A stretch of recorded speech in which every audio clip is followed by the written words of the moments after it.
Yosh, this is the MT podcast. Myself, Rain_Nelson_445. To my right, you have... Man like Citrus, yo. It's been a long time. All right, organised crime. To his extreme right, we have... Buddy in the building, a.k.a. The Truth. Between them... Man, that's what you done now, Mandela. Oh, go on. And then to my extreme left, you have... Mr Wileycat DJ, a.k.a. the voice of reason.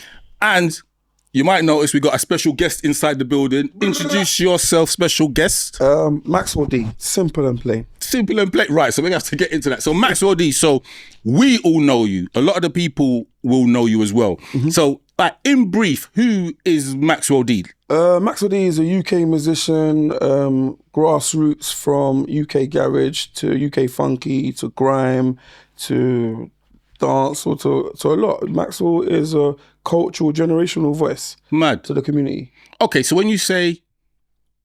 So you've been there a while, in the scene a while. 26 years. 26 years. So where did it start? I know, and I'm going to get onto that right now, but you talk to me and let me see if you've got it accurate. Where did it start musically or where did it start industry? Start musically up until a point, and I might interject. Right, cool. Musically, my dad is a reggae DJ. He used to be on Kiss, he used to be on Choice, WNK. So I'm a sound system guy. Right. So I started young from I used to have a sound system. I used to be in a sound system called Power Love. And there's a sound system called King Melody in South London. Right. Yeah, so I'm from that era. And am I right in saying that your origins are South London, and then... This is the debate I've been having with loads of different people saying, well, you East. So wait, let me get this right. You know there's certain man who are from South claiming East, there's certain man from East claiming South. Yeah. Which one are you? I'm both. I have to. I can't. I've done everything in both sectors. So you're South East? I'm Southeast. I'm the real Southeast. Don't have an actual South. Even though Peckham is SE15 and Leighton is E10, I've done both. But I got to East London at ages of about between 8 and 10.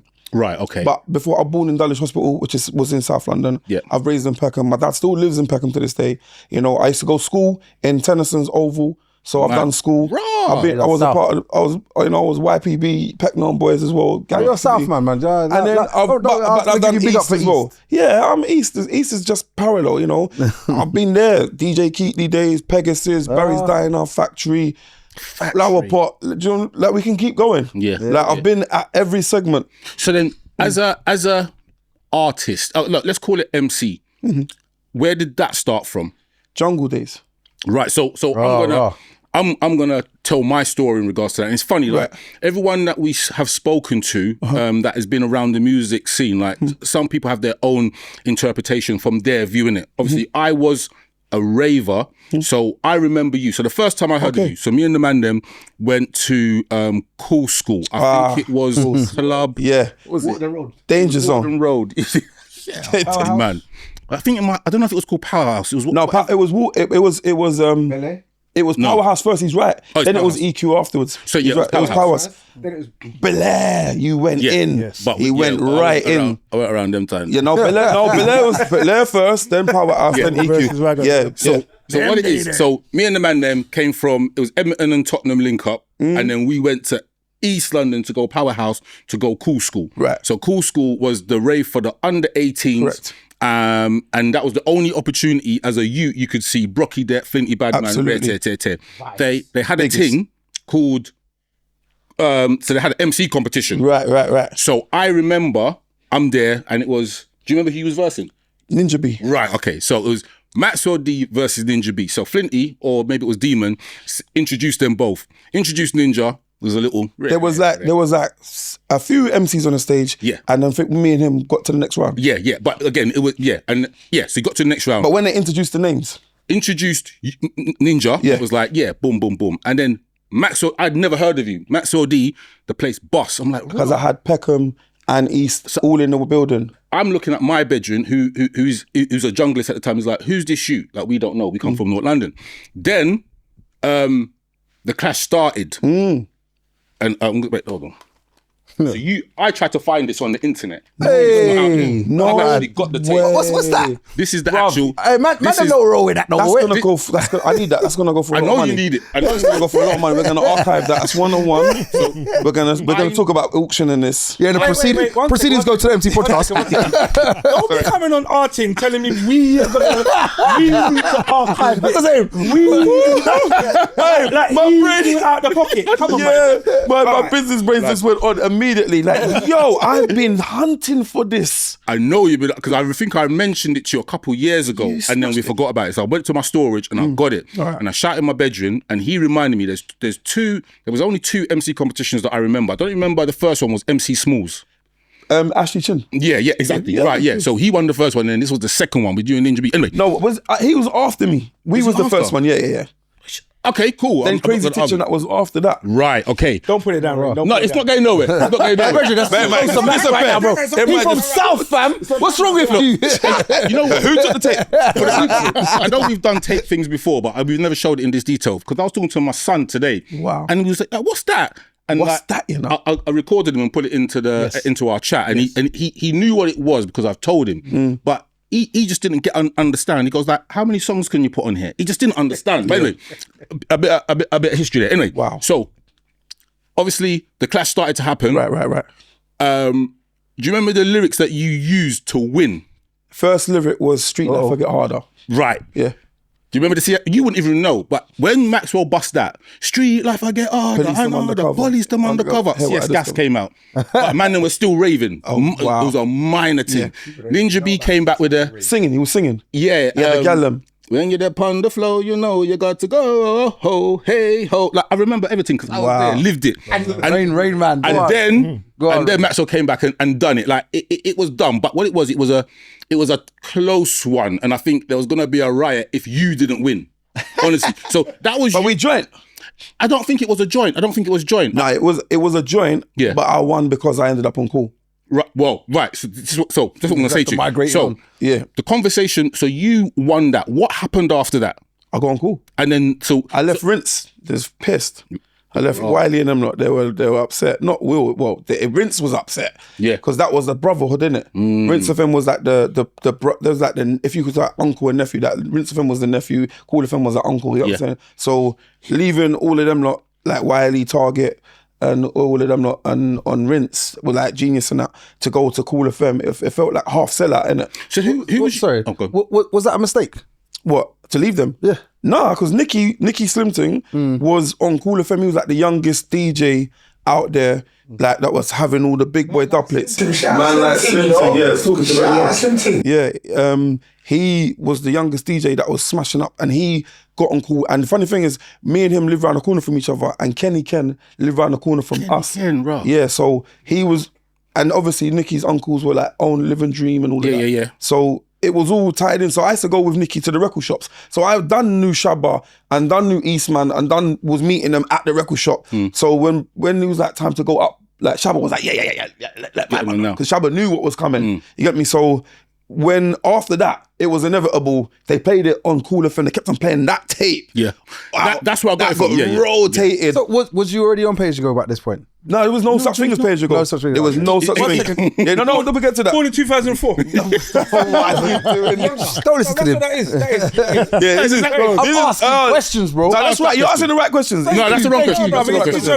For the audience that don't know. Thank you. For the audience that don't know, he's asking the right questions. He never knew Ultimate Warrior. Oh, that's a problem. Don't listen to him. Don't listen to him. He's trying to fuck me out. So right, so you got onto Cool FM. So you was on, because I thought you was on with Half Pint and Livo. No, they were on before us. They were like 7 to 9. Me and Nicky was 9 to 11. Oh right, and was that like a thing that Cool FM did, like bringing through the? No, Half Pint was already on there. Nicky was Half Pint. Nicky, remember Nicky was just didn't have no MC. Yeah. And Half Pint was doing his thing, didn't have no MC. Right. And then when I got it, me and Nicky was doing that after school. Right. I was practicing doing tapes. Even Mark Finley, remember the train? Yeah.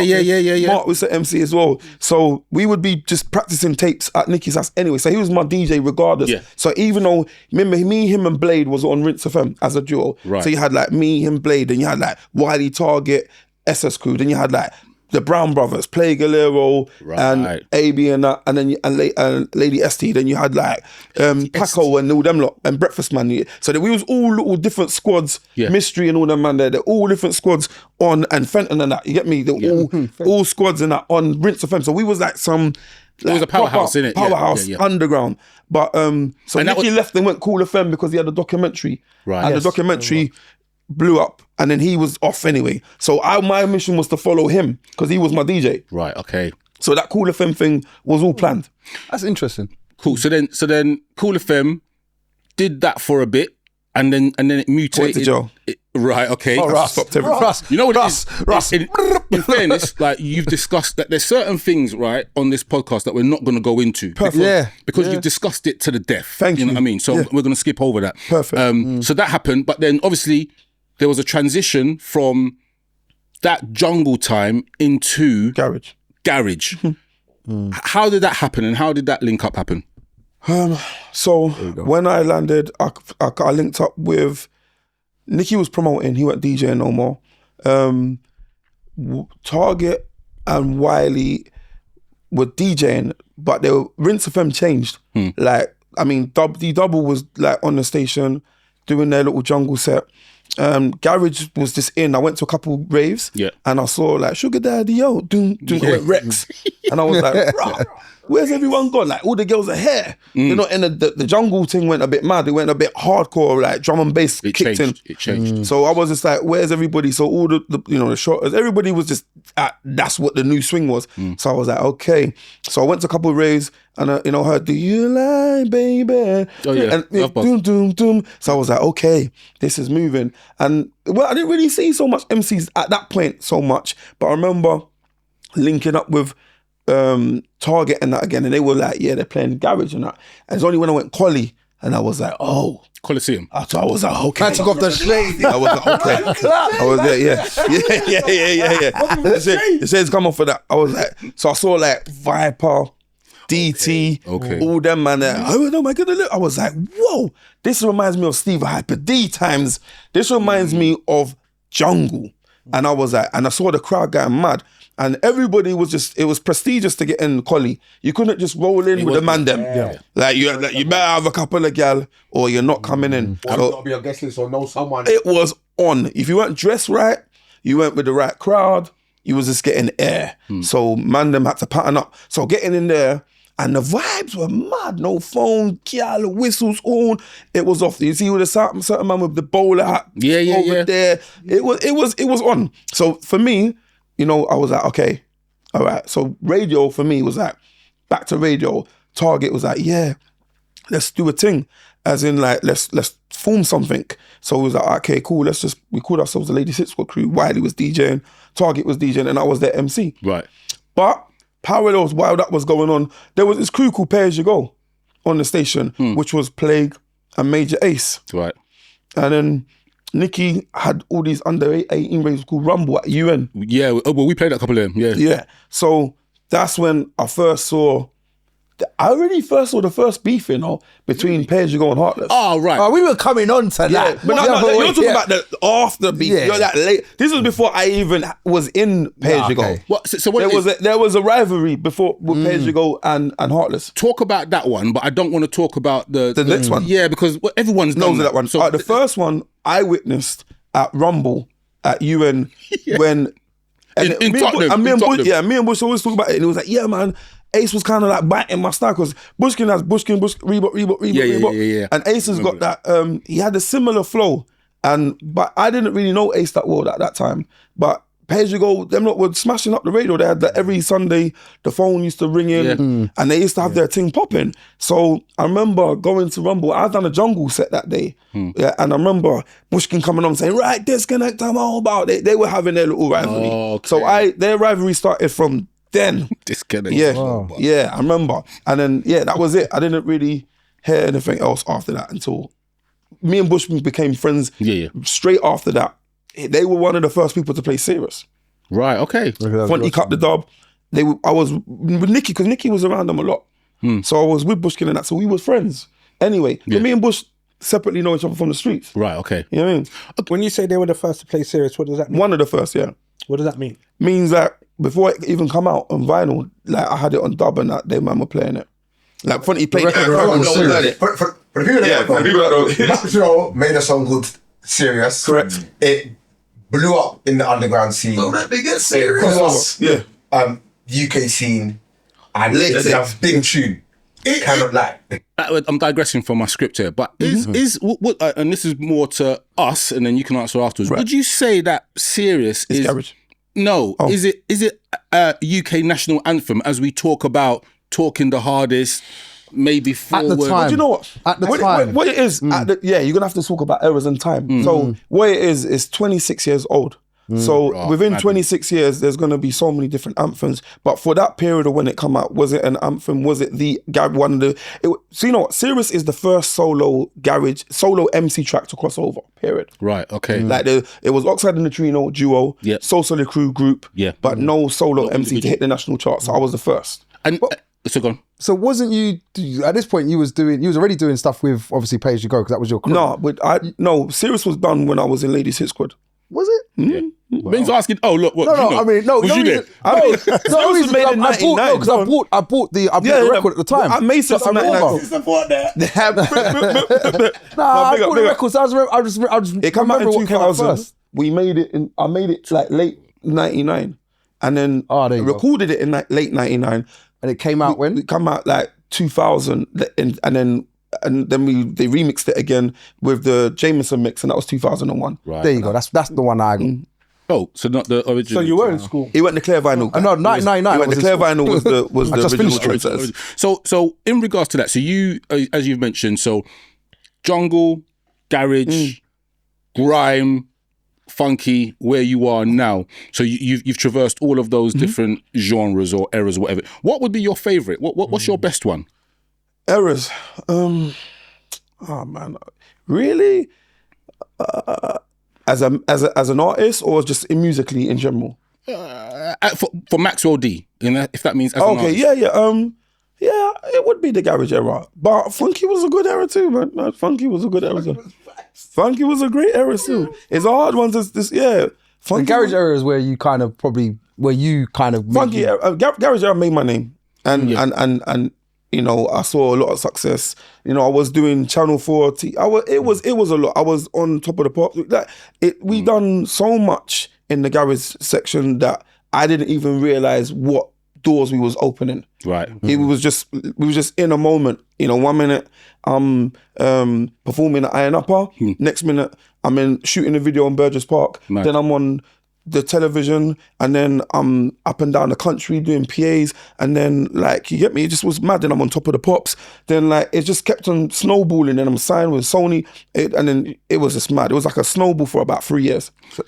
So go on, ask your question quickly. No, I was just more going to ask. So you're saying he was on Sony, he was doing, he was in a big moment in your life. Yeah, 3 years. 3 years of proper solid as a pop star. Yeah. So what I suppose I would want to get across to the public is what happened next. Like why are we not hearing Maxwell there still? Because this industry is not built like that. You have like 5 years, and everyone comes. It comes in section. Like, you know, you had Maxwell D. Then you had the Wiley section. Then you have the Kano section. Then you have like the Dizzy section or Dizzy section. You know, everyone has their moment and shines. And then you have, you know, Lethal B had his little moment. Like everyone has their moment of their glory moment. And it depending on what you do with that moment, whether you pivot and stay at a certain point. But the industry was still baby, wasn't born how it isn't how it is now. We didn't know. We didn't know how to do certain things. We didn't know how to be a business as such. Not many people could maintain their careers because we was all dependent on the music industry. No, it wasn't as independent as it is now. So a lot of people were figuring things out. So later down, you know, the ones that did get signed and got album, I didn't actually get an album deal. You know, I got a publishing deal. Oh right, okay. Yeah. Wow. So publishing deals when, like, you know, I got signed for the royalties and the royalties and the MCPS, the PRS, that section for writing the music. Our album deal was for recording, like, you know, you get your music videos, you get your marketing. So I didn't really get no marketing dollars, really. So like people that get signed, they get a marketing budget, they get recording budget. I didn't get none of that. I just got a publishing. But I come from the street. Mine was raw and authentic, straight talent. off the street noise and then into the commercial zone. And then it was from there. I've got two questions, two quick questions really, because we asked this at MC Det. When MC Det was here, we asked him what made the jungle in the jungle era not become what it should have become, because garage then became and took over it. Visuals. So with garage, because you was right there when garage was what it was. What made garage drop off? Yeah, it didn't really drop off. It just evolved. I would say the sound changed. Us lot come and change up this place, innit? Like, we was bringing a lot of street culture to the music. It turned into like a UK rap format where we weren't talking about happy vibes no more. I was coming in the dance talking about don't let me get serious. Like, it started to get dark because of what we was talking about. And the music started to get done. The production started to get dark. It was about clashing. It was about the reloads. It was about the MCs more than it was about the DJs in the mix.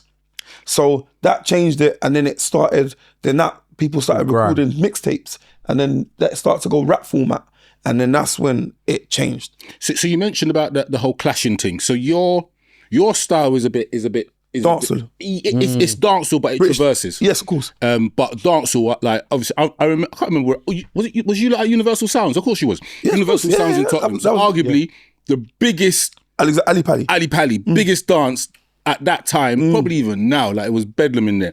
And you bust a lyric, could have died. The remix, remix off of the Sizzla thing. Yeah. I'm from a place where machines get past.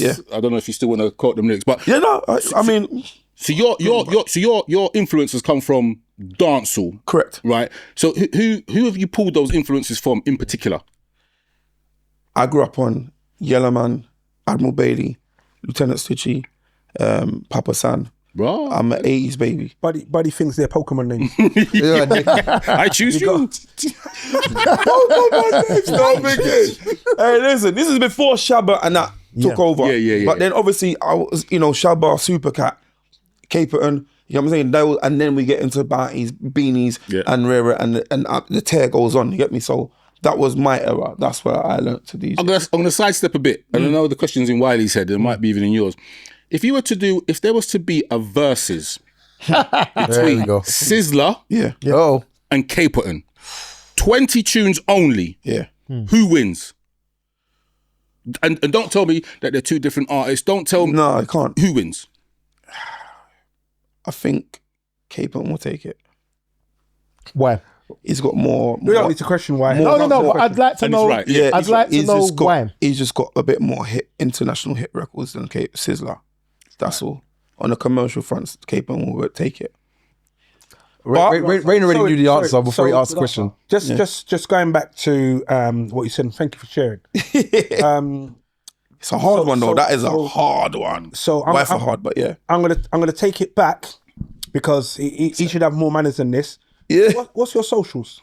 Like official Maxwell D, official Maxwell D on TikTok, official Maxwell D on Instagram, and official maxwelld.com. Yeah. You know, go on. Sorry. So if we go online, official Maxwell D, that's all we need to know, right? Yeah, official Maxwell D. And it's from an MC podcast. Yeah. Yeah, it is today. Wow, man. It is today. We can check. It is today. Right. It is today. I'll check On all of our phones. It is today. While he's got the thing right there. I switched off my phone, so you won't be able to see it. But yeah, so we appreciate that. So what we're going to do is we're going to make sure that we tag you in everything that goes out. Absolutely. And you've been very eloquent with telling your story. Yeah. And I know Rain is a politician, so he will skip past certain parts. Go on. But I want to pause the interview as such as it's been and say, is there anything to the point he's raised that you want to revisit and share for those that are learning about you who like I heard the songs, I heard the MC, of course. But is there anything that you want to share about you? Do you get what I mean? Absolutely. Here's my question, but say I mean, I've already had this. Yeah. So we're good. I mean, so where I want people to know where I'm at in this space, as I've obviously evolved into a music mentor. Do you know what I mean? I've got a charity. I do a lot. What's the charity called? Serious World. CIC. It's a CIC. Yeah, it's a Serious World CIC. And what's the socials on that? Yeah, it's Music Through the Bars is my mentoring company. So Serious World CIC charity. You can see them on Instagram and that as well. Thank you. And yeah, I use my musical skills and knowledge to go into schools, prisons and universities to do community work with the kids and people and teach them about music business. Yeah. That's really good. Yeah. No, music production. Yeah. There was one question I did want to know though, because you did say your dad was on WNK and big up that radio station. I remember growing up listening to that. Oh wow. That was a big station. Yeah. Choice FM. What was your dad's DJ name? Natty B. Okay. Maybe. There you go. Man just says it casually like that. That's what I'm saying. Casual. Casual. Like, I don't know who that is. You know what I mean? Hear from the younger. You would have heard of him. Wow. Yeah, that's dad, man. But yeah. No, his dad done his thing in the DJing sector. So yeah, take him up, man. So before we move on, because what it is, we move on to like more kind of current events where I want to get some of your opinions on. But of course, in regards to like you've been in the game a while, you got a lot of knowledge that you can part to people. Okay. Now there are youngers that are watching that want to get into music. Or it might not even be music. It might be the business side of it. Correct. Like, what advice would you have if you was to give them advice or like words or a motivational kind of sentence? What would it be? Try to build a team. I would say study the music business. Network is the main thing. And also just understand there's two things. It's a music and it's music industry and it's a business. A lot of people just want to be in front of the camera. There's so many different jobs around the music industry, behind the camera. There's the admin side of it. There's the production. There's so many different areas. Not everybody has to be the star. Right, okay. Do you think the opportunities that you had coming up compared to what they've got now? Nah, but it's a gift and a curse for them because we didn't. I mean, you could just pick up a camera and go in and can you imagine if we had that college days?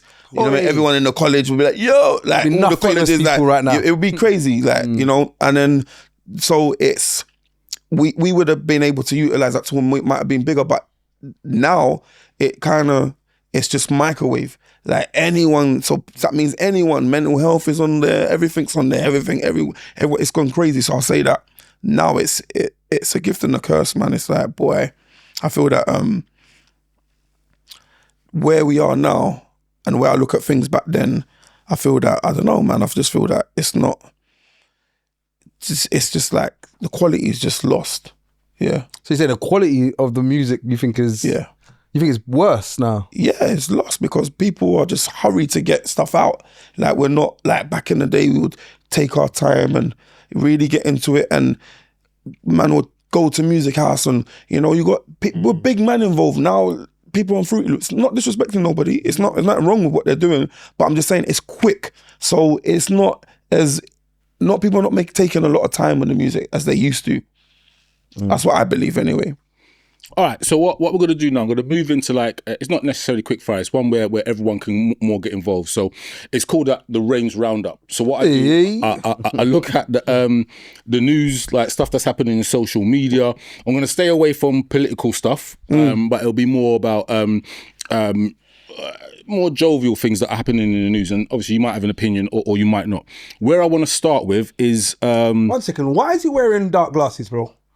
It's not that dark. We got 1, 2, 3 lights up in here, and I'm just like, look, it's blinding me. You get me? I'm like, guys, it's like I feel so much laid back like this. The eyes out, like, yo, bro. In the next podcast, I think we should all wear sunglasses. I'm wearing sunglasses next week. You know, man's it's a part. It comes with the territory. It's a part of the territory. Nice, okay. Like you see, me buck Romeo, he'll be having his glasses on standard. Fair enough. I'm not the only guy out here that does this. I feel like I'm just, a part of the sunglasses crew.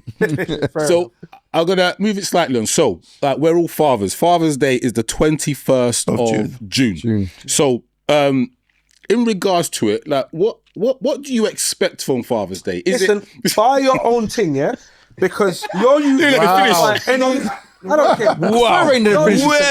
Just buy anything. Like, Dad, I bought you a fork. I don't want that.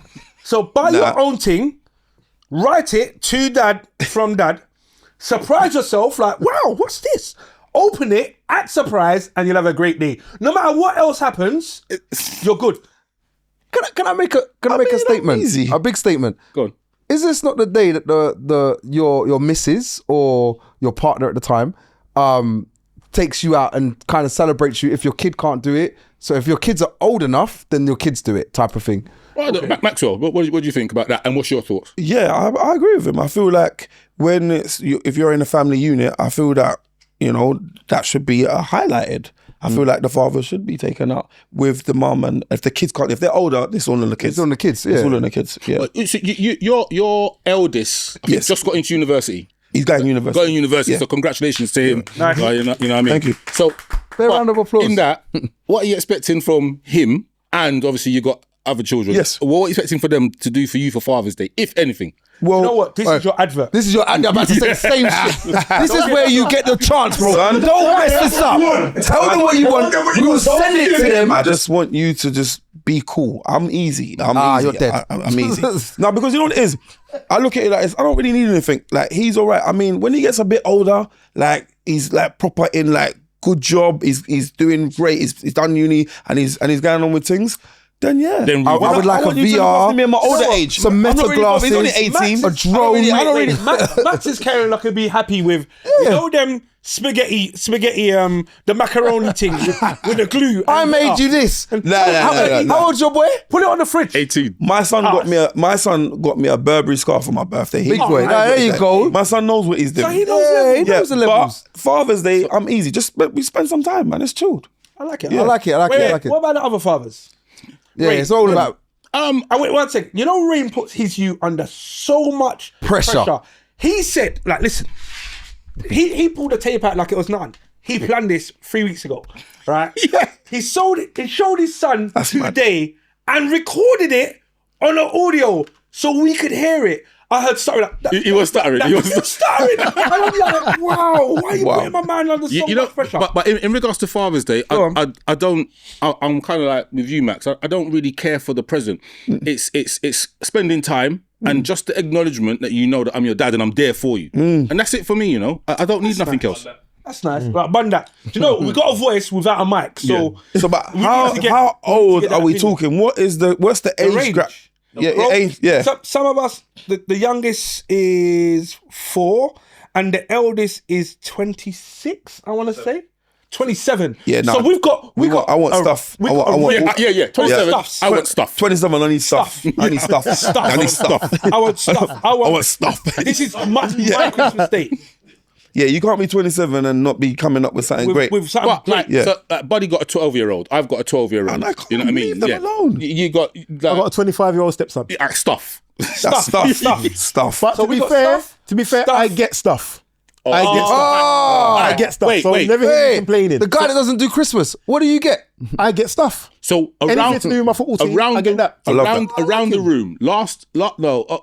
What was your best Father's Day gift that you got from your children, Wiley? Aftershave.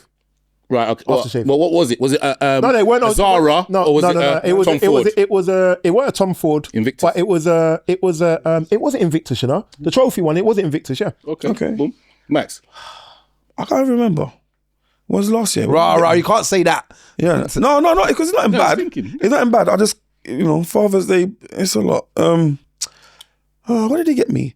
I think he got me like a little, them aftershave packs, like you got the a bath set. They're one of them things. That ain't too drastic. Son, if I've got it wrong, forgive me. I can't remember. No, man, I appreciate it. But I know you got me something decent. I'm happy I with just you. can't remember it. Yeah. It's fine. No, because the last thing you got me was for my birthday, so I can't. You know what I mean? So that's why I'm just like, Yeah, I'm with you. Citrus. So mine was an updated hand and footprint. Oh, right. Because you did. Wait, how old's your kid though? This when she was 18.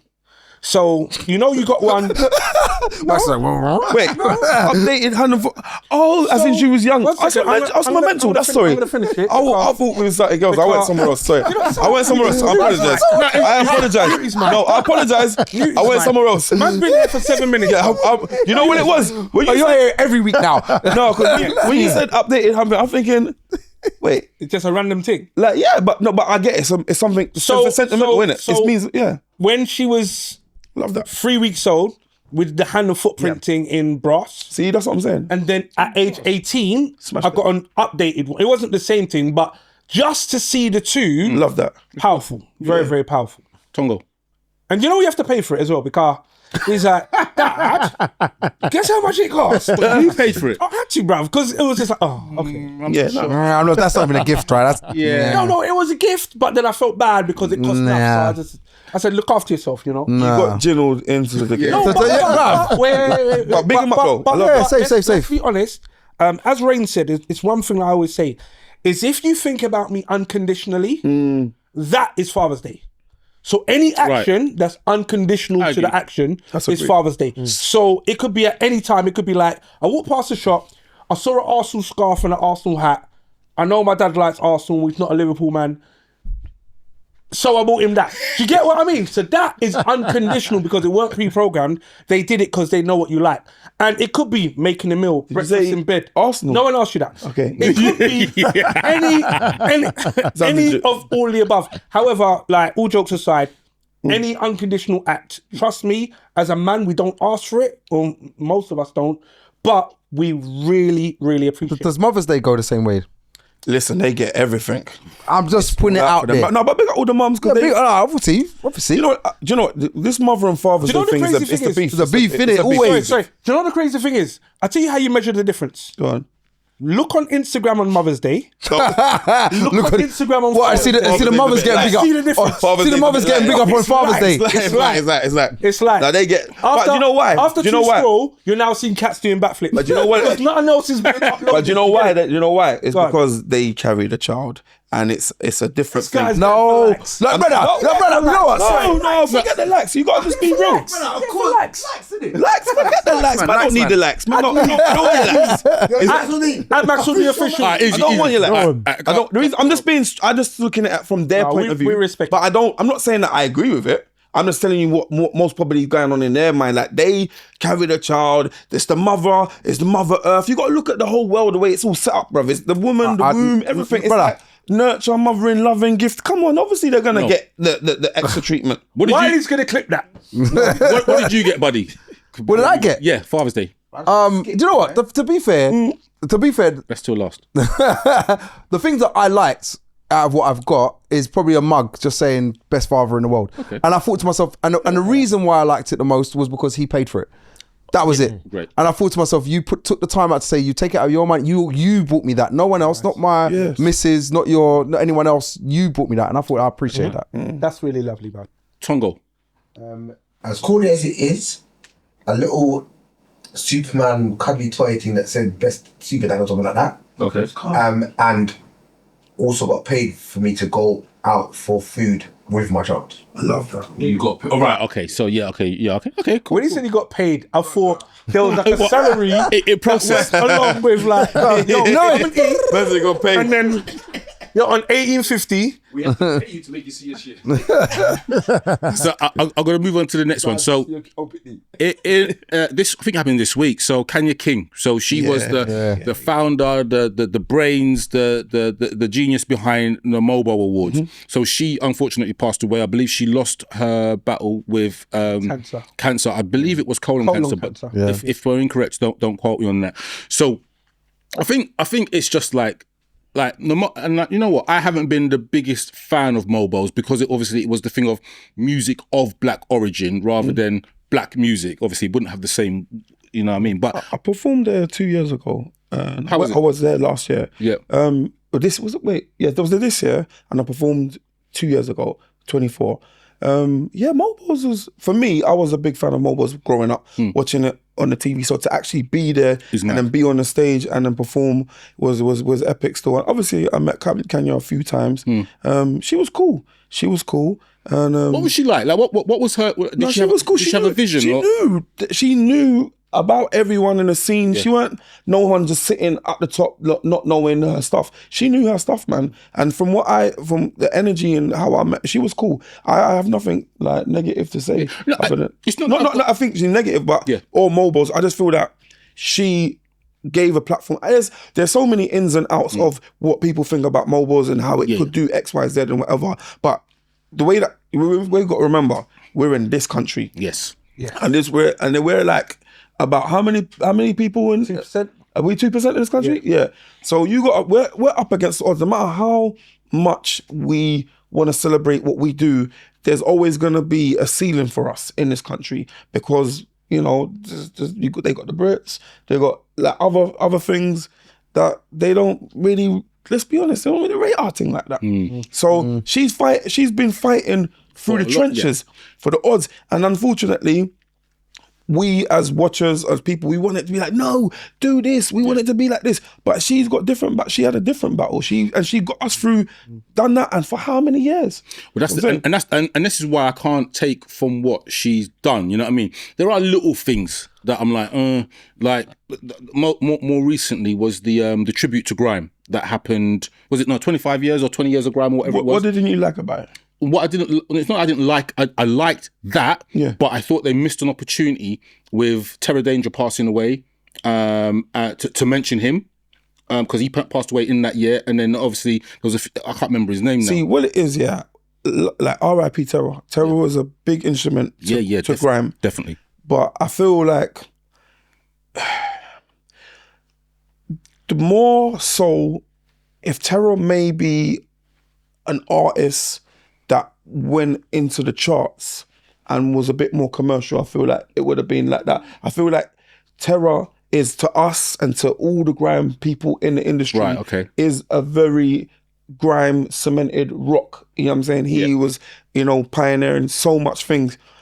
To the general public and the commercial side, I don't think many knew of him like that. But then with that, and this is no disrespect, this will go down to his releases, how many commercial releases, which tells you how popular he was in the commercial aspect. But no, without Terror, there wouldn't have been half of the Grime. Enough things. So it's a hand in hand situation where MOBOs could have honoured him, but I don't know how much in tune they was to know that. To know who he was. To know how deep he was in the roots. That would take somebody in there, in the actual MOBO teams, to be like, well, are you mad? What? Terror Danger? Like to be, and be like, no, man, push that. Like, we have to honour him. I don't know, you know what I mean? If someone was riding for, like, you know, for Terror like that. Okay. I think the criticism was more about, and it's not a criticism. Because Dot as well, we could talk about Dot. That's what I was like to reference. Because it was around the same time. And I think that's where the criticism was. It was all around the same time as when Dot Rotten passed away. It could have been. But I understand it. I understand the issues she would have had to go through to build it. One question I suppose to ask about it is, who now takes on that legacy?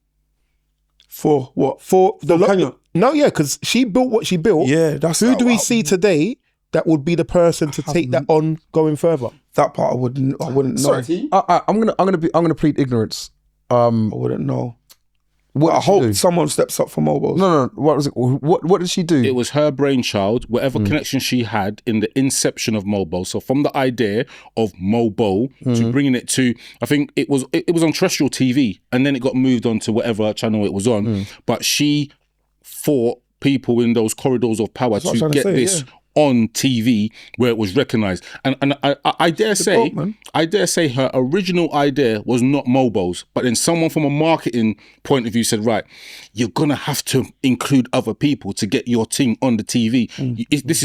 We're not working with BET. We're working with, what is it, ITV or BBC? What was it on first? ITV first. I think it was ITV. Yeah. So that's what she's done, and then she's had a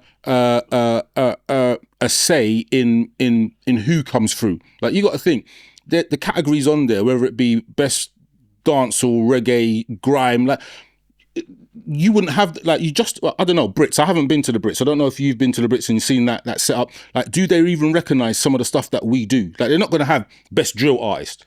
I mean, Brits is the Brits, isn't it?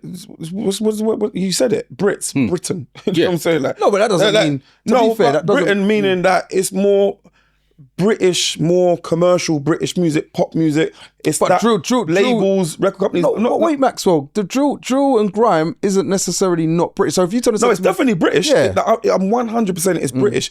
But I'm saying what that origin of the Brits was, right? And like, you know what I mean? We've only just started to lean into the Brits over the last, 10 years, if that? Like, when if you look at the history of Brits, how many, like, there was no garage acts on the bricks back in the day. No. Craig David missed a bag of opportunities that they didn't want to Chocolate give boy, Craig. them people there, yeah. No, I'm not talking. Did they get a brick? I don't know if they got a brick, but they must have So been solid. No, they had to get So Solid. They was at the pinnacle. They was Right, So Solid definitely got to the Brits, but they kicked down the door, got on the Brits. How many people in that section? So it was new. You know what I'm saying? It was new. So now the Brits are understanding that we're here. Right. So, but before, nah. I would say that MOBOs was for us, for the people. Right. So that's what she got. She got the MOBOs for us. She basically kicked down the doors to enable people to have the MOBOs, music of black origin, on TV. And I think that, like, who knows the difficulty that she had? Who knows the fight that she had to go through to make that happen? You know what I mean? And that's what I suppose what I'm trying to push out of you guys is more for you lot to turn and say to us and the public, what is it she did? Because there are people out there that don't know. They just see, oh, she died, and it's like, okay. No, she's the you know, goat. but the people that don't know, it's better for us to turn and say, this is what she did. The goat. She's done so much for black culture, black music. Without MOBOs, bro, we wouldn't have had a platform. And it's special coming from you, someone that's been on the Yeah, no, I've been there. So that's why it's so good. I've seen how it operates. I've seen how it works. It's real. It's the real deal. Like, there's no shortcuts. MOBO is like, I'm here, B. Yeah. Mama made it. Like, it's like, okay. Like, we're here, man. This is something that from top artists around the world have stepped on. Like, it's no joke. This is something that you're putting UK people and you're meshing with worldwide stars. So people across the world know about MOBO. So how can it not be a special platform? Yeah, true. I'm going to move on. So the first full AI film was released to the public this week. The first full AI. No actors, no voice actors. It was a full film done on AI. It was released. The film's called Dreams of Violence. But what I want to do, I want to link it to music. So what's your thoughts? And I had this conversation with Rocky last week. Yeah, and we didn't get to mention it on the podcast. So shouts out to Rocky for this one. So AI music. So if someone was able to... You're talking to the right guy here. Replicate your voice, not replicate, or just do a tune, Serious Part 2, and it's completely AI generated, AI voice, so not including you. What's your thoughts on it? I mean, to be fair, I've got there first. I've been on this AI thing for a hot minute. You done an AI tune? Yeah, I've done. Don't put it out there. No, bro. You would be surprised what's going on, bro. I'm in light years ahead. Okay. So when I'm saying that, because I've dropped an album, it's called Emotional Intelligence. It's half AI, half me, and that was the breaking ground to test how this thing really moves. And what I'm realizing is that a lot of people are. Some people are against AI, some people are for it. Now, if someone was to generate a Maxwell D AI without my permission or whatever and just doing its thing, now, you can't really monetize off the AI thing like that. Really. Why? You can. Well, we'll be talking. Because we'll have a conversation. Your image. So then, okay. Yeah, no, but my image, I mean, there's nothing I can do about that. People can grab your picture, throw it in Grok, and do Nano Bonanza, and you're out of it. So I'm even giving you the gems, what they need to use. Do you know what I'm saying? I'm even telling them what they need to use. That Nano Bonanza, throw it in a Grok, or Higgins. Look at me. People are like, shut up. No. I don't even know what Higgins is. I'm going to check it out. You get me? Like, see what I'm saying? Like, what's Higgins? Someone writing this down. That's what I'm saying. And then you're off. You get me? It's so much skill to this thing now. Like, people can use motion, like my body, and then anyway, let me. Okay, different question. So you're for that? It's not. I'm for it. I understand it and I get it, and I'm working with it. Right, to understand. Would you sell your image? So someone comes to you and says, Maxwell, I'm going to offer you 5 million that I can do anything with your voice. And He didn't hear the rest of the question. He just said 5 million. Yes, Just take it. It's fine. No, I'm opposite. Oh, right, okay. No, bro, 5 million and do what with me? Anything. Nah, bro, it could put me anywhere. I could go gel, I could be air, I could be like, you could rinse you. You could be doing a lot of pop with what? Are you mad? What you're saying? Like what? What are you saying? Brother, my image for 5 million. Brother, wait, understand this. The part about gel, I'm like, it's not you in it. It's AI in it. You've all seen that movie in it. Which one? Born Identity, yeah? Oh, yeah. Yeah, nah, safe. Nah, no, but if they're going to take your image and do whatever they're doing with it and make money, as long as obviously I'm not going to go to jail for and be prosecuted for it. If it's positive stuff, if it's fine. music stuff, if it's just to do anything with 5 million, you don't know what they're doing with your image, you could be, No.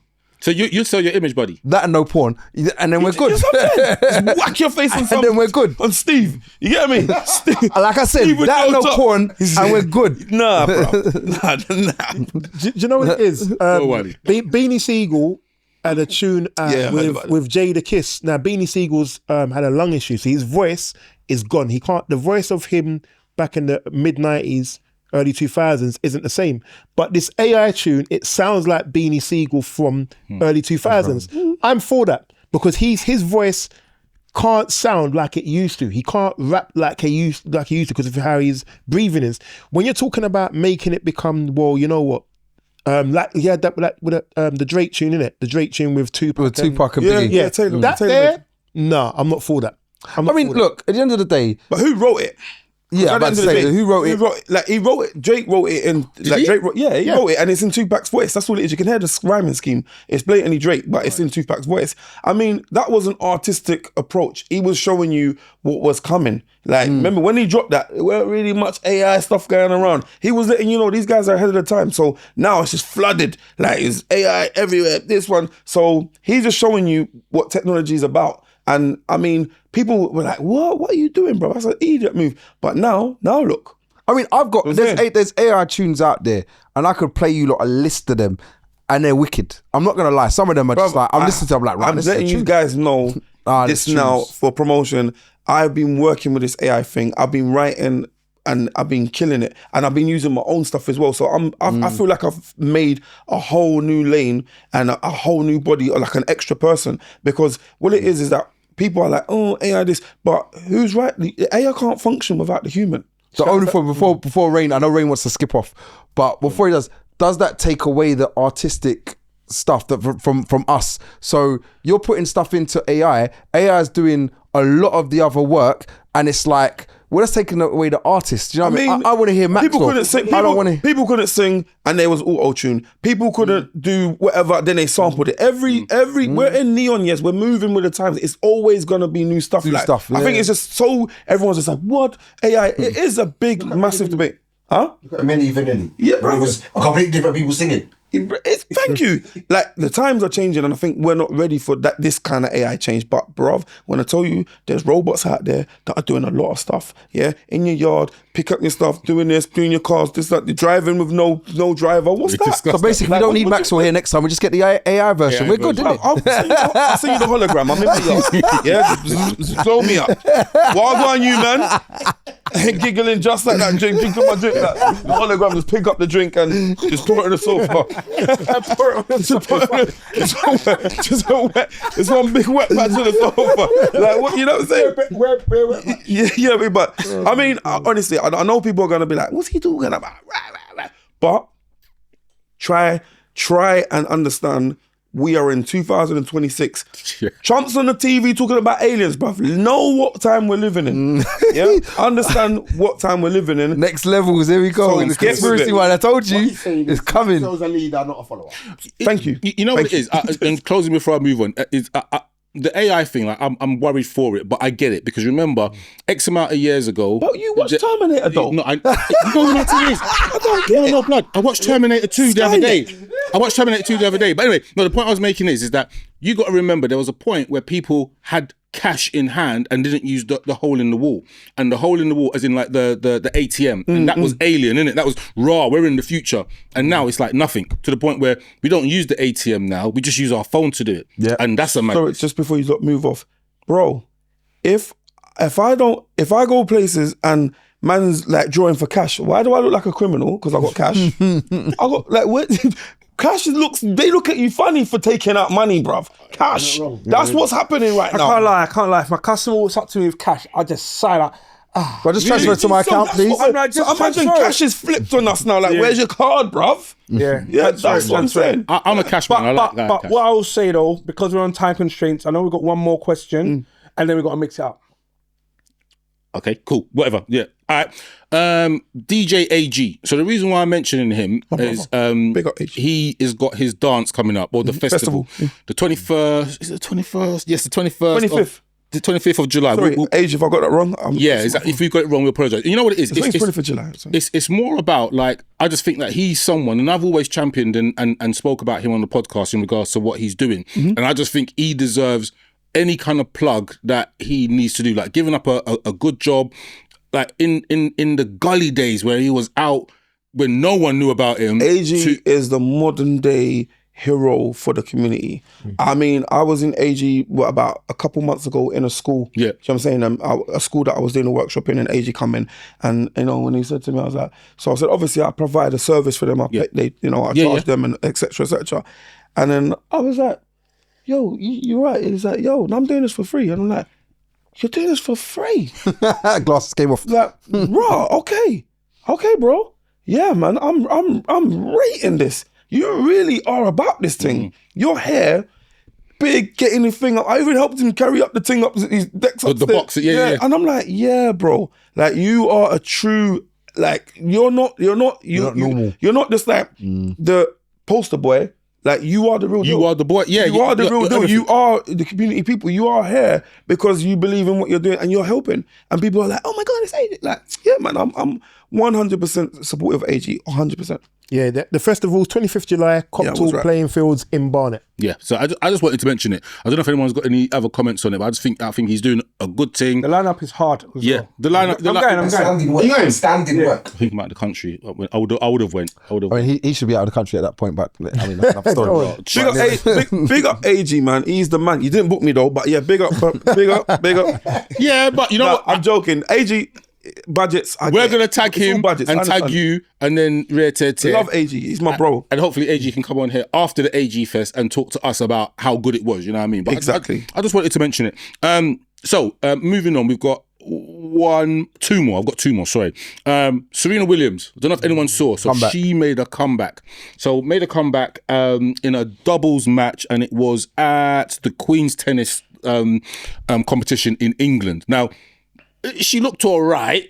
She's lost a lot of weight. Obviously, I think she might have been in the gym, but I think potentially it might have been in the injection. Should Serena just allow it, or should she come back, do the doubles thing, and then go for that one more title? I think it's one more title that makes her the greatest of all time. Why should she give up? She's already the greatest of all time. Why should she give up, bro? No, I'm asking. No, but I feel like if you're born to do something and you've got so far in it, why would you stop? Like, why would you ever stop? It's what makes her tick, man. So, but what about? I'm gonna come to you in a minute. But it's not about the money no more. It's not about the even the titles no more. It's about who she is as a person. This is who she is. Like, it's her versus her. You know what I'm saying? It ain't about the game. This is something about within her soul. Like, no, I'm the greatest of all time, and I'm gonna be the greatest of all time, and I'm gonna keep going and going and going until I'm ready to stop. It ain't about anybody else. It's about her passion. She's already the GOAT. So anyway, yeah, she's a GOAT already. I mean, her doing it, I'm here for the entertainment. So I'm like, yeah, I want her to do more. But why should you think she lost a lot of weight though? No, she has lost a lot of weight. Is the back off gone as well? That's what he said. I'm asking for a friend. I'm asking for a friend. Is the back off gone as well? Well, I didn't look at that because whoa. No.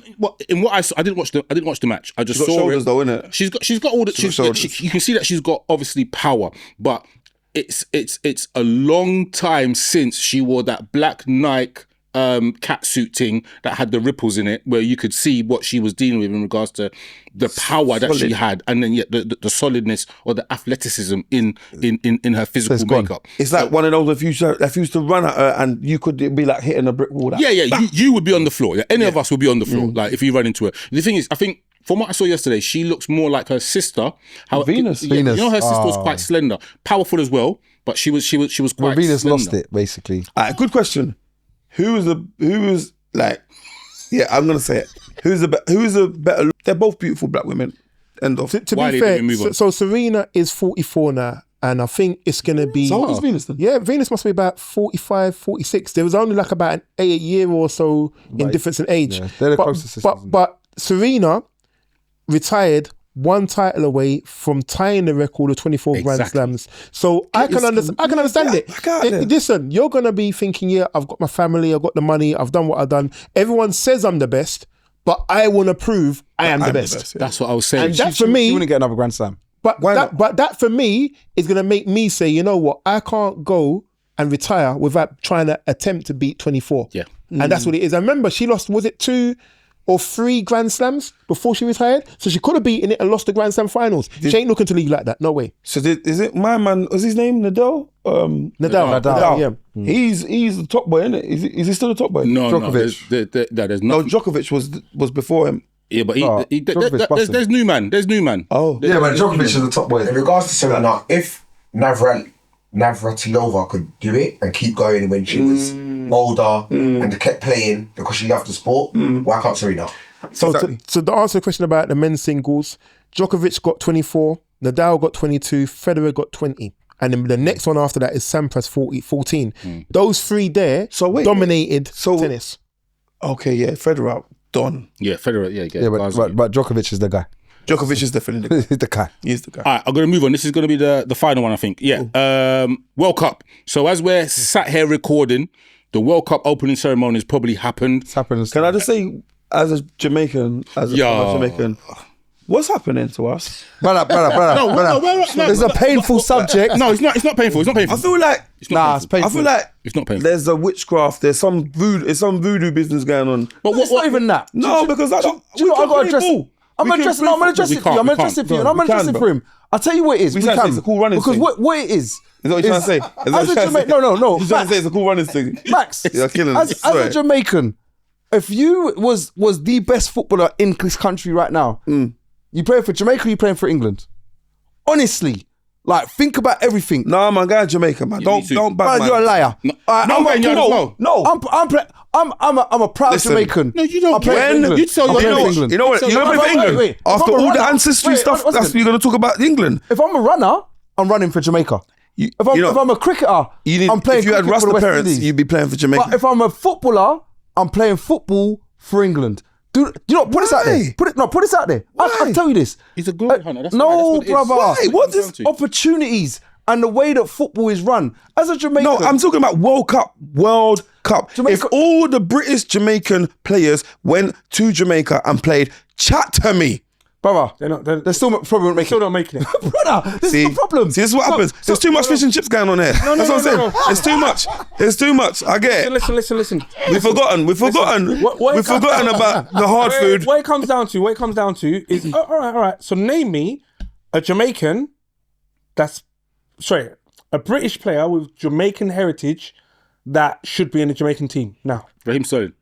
That's one. Take him. Yeah. It'll make no difference to the outcome of the World Cup. Well, Who else? Who else? No, remember, Jamaica didn't qualify. So I reckon. I swear Cole Palmer's got some DNA. Nigerian.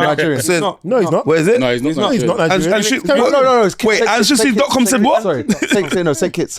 Is it St. Kitts? Yeah. We have him. So what would make more sense is if the Caribbean turn around. Wait, we're talking about all the Don make players. sense. We're talking about all the Don players that are out there. What about all the ones that are on the bench? Listen, they're still not making it. Bruv. Let me give No, you. you can't say that. They're not making it. No, man. Let me give you. No, we would. You know why we would? Go on. Spirit. Let me The give spirit. you. I'll give The you. nanny Rastafari, Selassie the first. It'll be. I'm telling you. Yeah. My man is carrying on like Yeah. at half time. Someone's there with Bayram. I'm like, Wait, we might as well No, because you know what? Mali on. It's that energy. yo, blood, it's all right. We need to stop. Bayram and Cersei team. Words are powerful. No, words are powerful. I'm sorry. Words are powerful. We need to start See it. believing in ourselves. Like, start saying no, we can, because we always say we can't, and then we don't. That's what happens. We gotta say we can. We can. My issue with this particular World Cup, and I'm talking as a Nigerian, and I said the same thing a couple months You're ago. always. I said the same thing the last time around about the World Cup. Nigeria and Jamaica have got no excuse.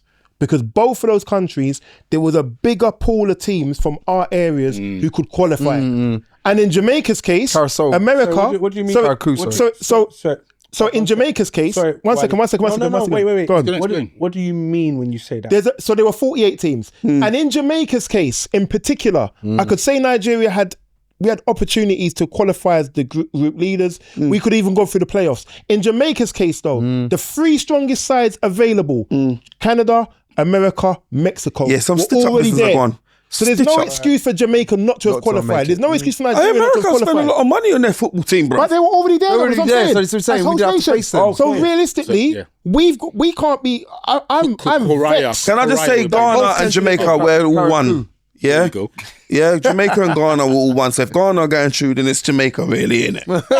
It's Jamaica. I'm gonna ride with you. Yeah, but because back in the day, the string vests were worn in school. Ghanaian man used to rock the string vests. Don't ever get it twisted. Short man them, it's They fine. were all one. So big up the Ghanaian man them. I feel we're rocking. And the Nigerian man, we're all one. It's just we've got pard, bruv. We just got pard. You know what it is? We all got pard. you can get pard. Nigeria, Africa, Jamaica, it's all from the one. Ivory Coast Yeah, side, we're anyway. just all one. I don't know how they just split us up over it. It should just be them man Wait, you v didn't them just man. say Africa and Jamaica is all one. Like the rest of the Caribbean, white people them. No, it's a no. When I You say get yourself wait, in a when I bigger say Jamaica, trouble, brother. wait, St. Lucia, all of that. Alright, It's all that. All involved. All involved. It's all involved. Man said St. Lucia. Yeah, that's what I said.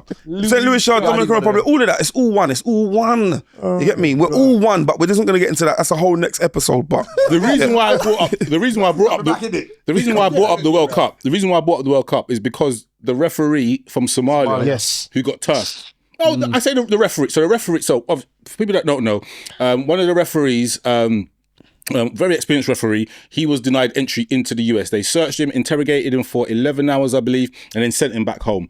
on terrorists. why did they do that? Because they said it was associated with terrorists. Trump, you Oh, my man. Oh, yeah, forget. Trump, they sent him back home. Only to I've heard that he's come back Via Canada. Gangster. Yeah. Canada said they're not letting you in. Run through our team. and you can play. You can do it in our games. yeah. Yeah. And then there was the I've forgotten the name now because you're talking too much. One of the it's a Senegalese team. Yeah.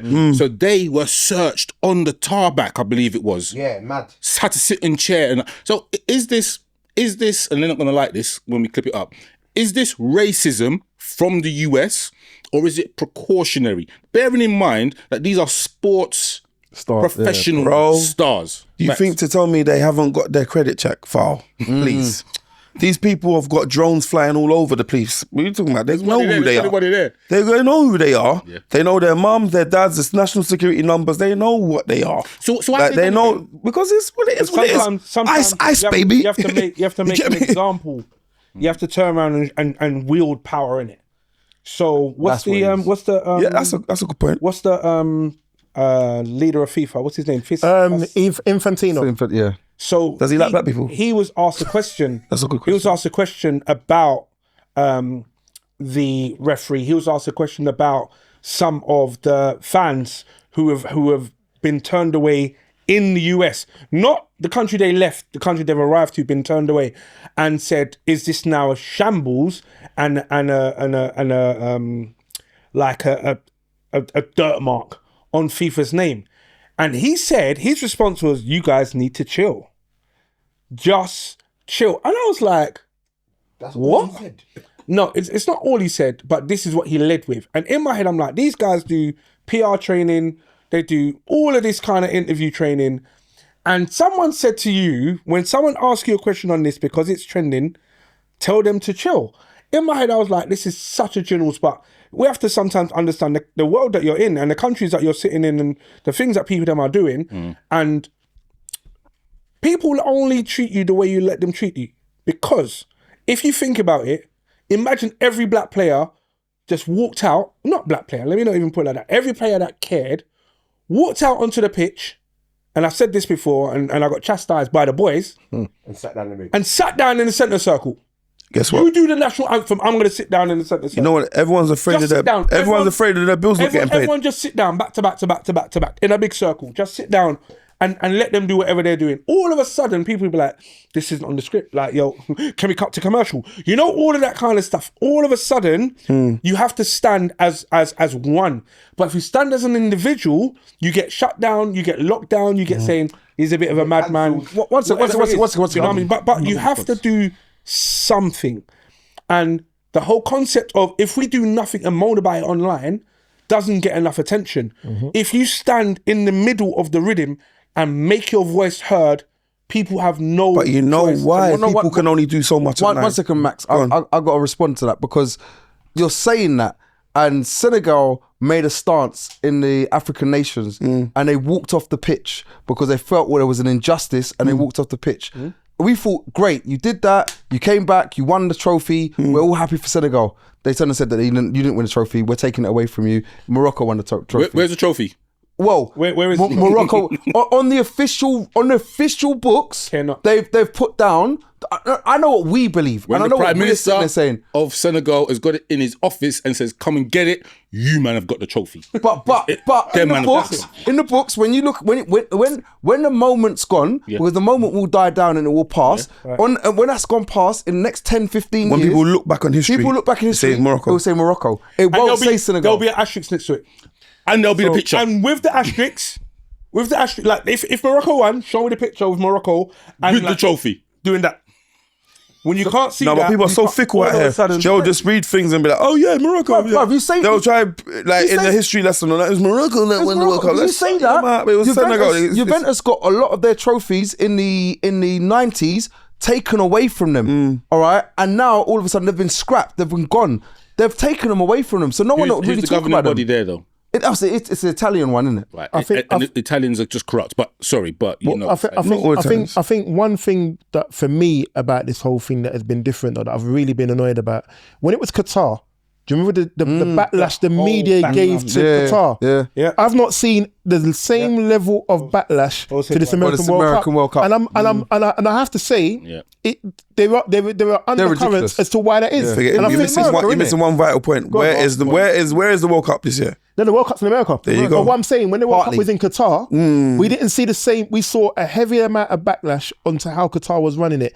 We ain't seen even slightly anything of that from the media. And I think the media have to be held to an account here, because I remember the BBC, didn't they cut away from the opening ceremony or something from the last World Cup? Yeah. If they don't do the same thing here, standing in solidarity with the teams, how they've been treated, the Somalian referee and all them things there, then really we know where we're standing, innit? We know where we're standing. But everyone knows where they're standing. I see what you're saying. Tourette's guy. We already know who they are.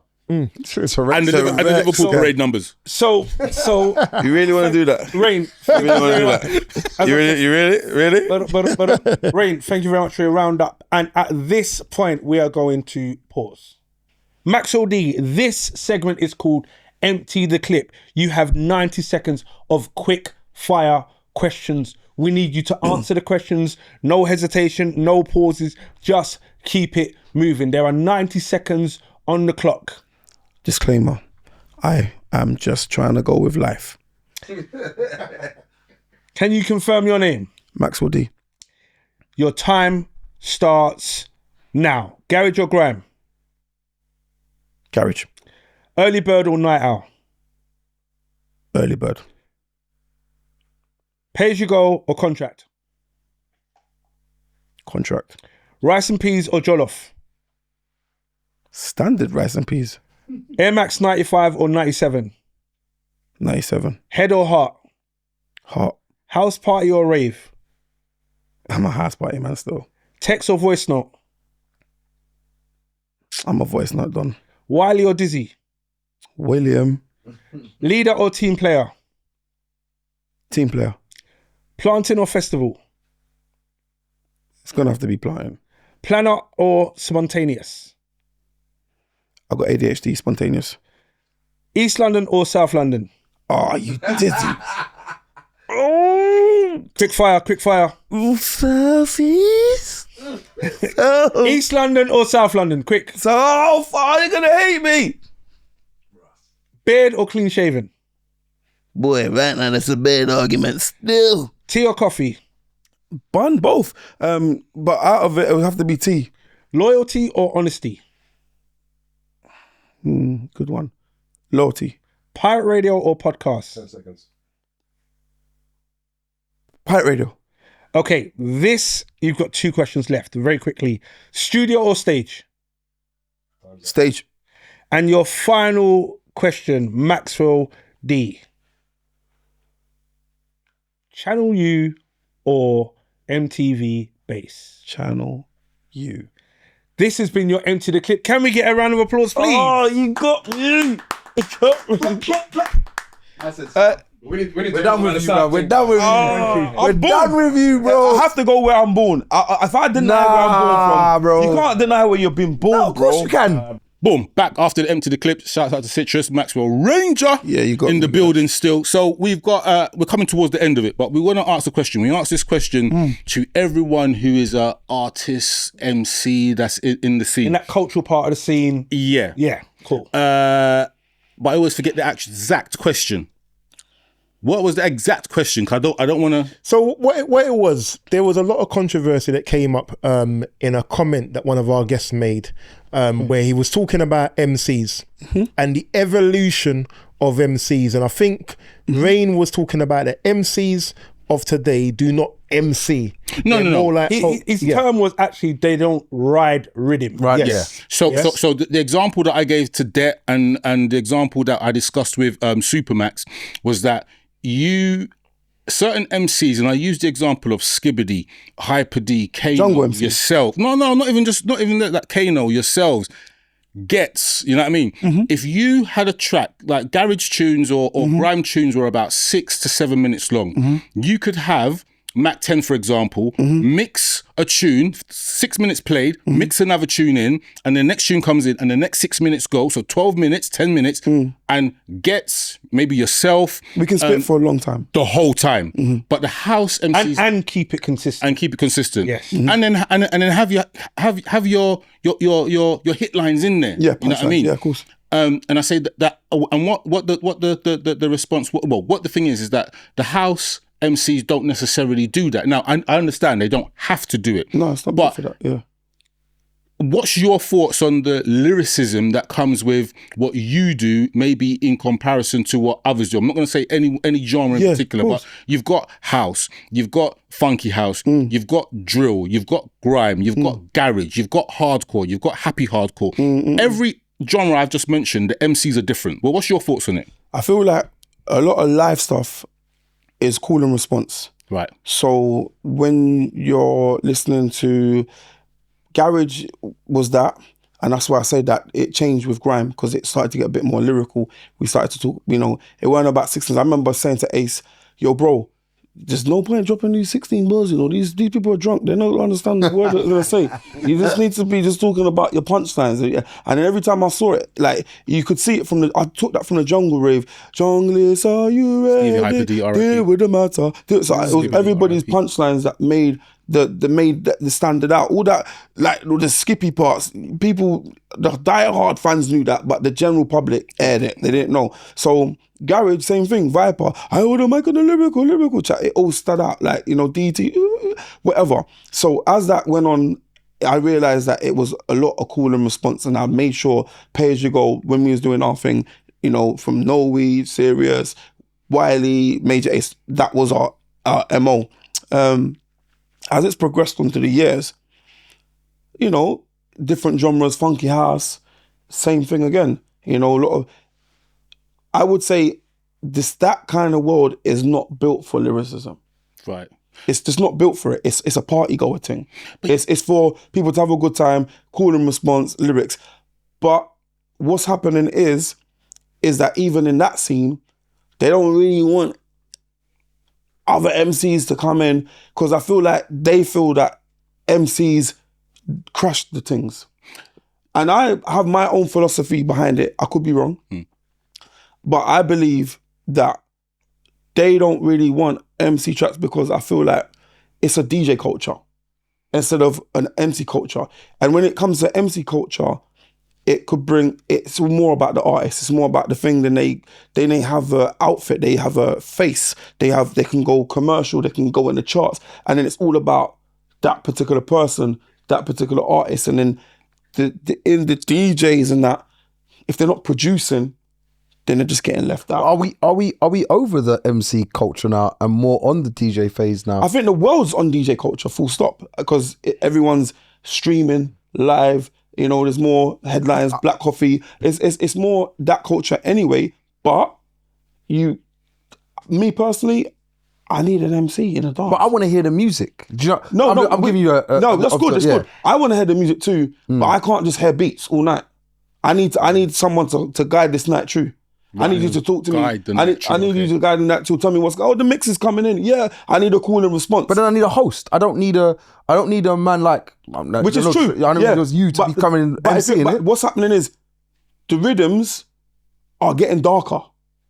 The rhythms that are coming out, and I personally think the rhythms in the house scene now are getting darker and bouncy, and us MCs are getting itchy. Right. So, yeah. so it's a thing and we're like, oh, I can ride that. It's a thing that Det said. What Det said, Det said is that everything moves on, and he mentioned the thing about doors.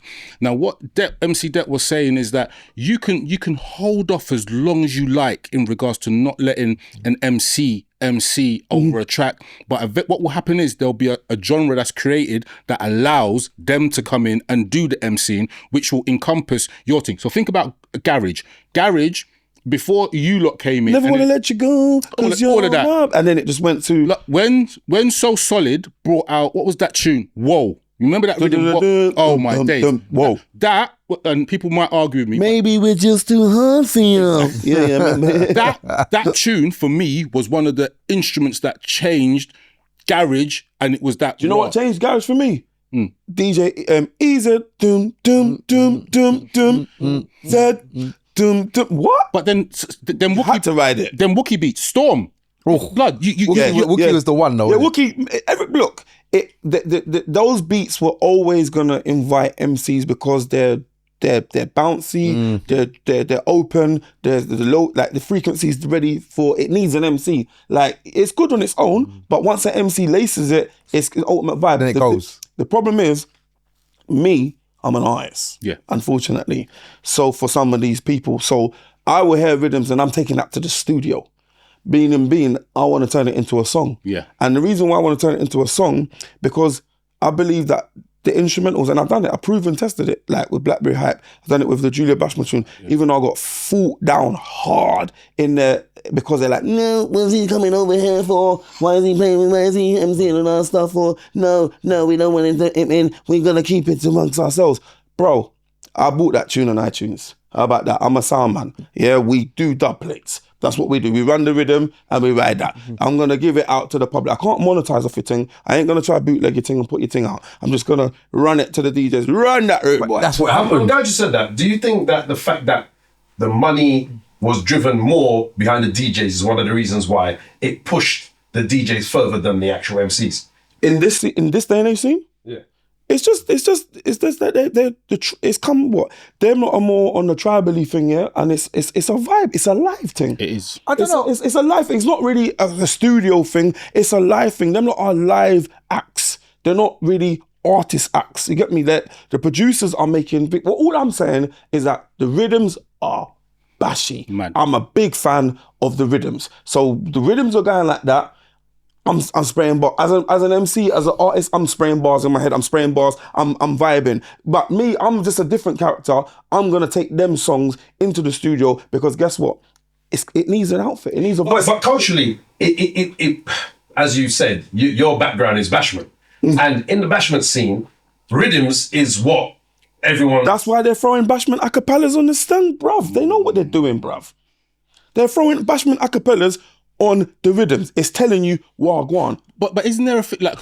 But they're not gonna be happy for a bag of yardman from North Wheezy or you know what I'm saying, or to jump on that to start jumping on the rhythms because it might take it away from what they're presenting. As I said, it's their thing, so they're looking at it, it's like, well, I really want my man to come and squeeze 132 bars over here, or a song. They keeping it to a live act, and it's their format. So there's a lot of gatekeeping, there's a lot of in-house stuff. But me, it's just music.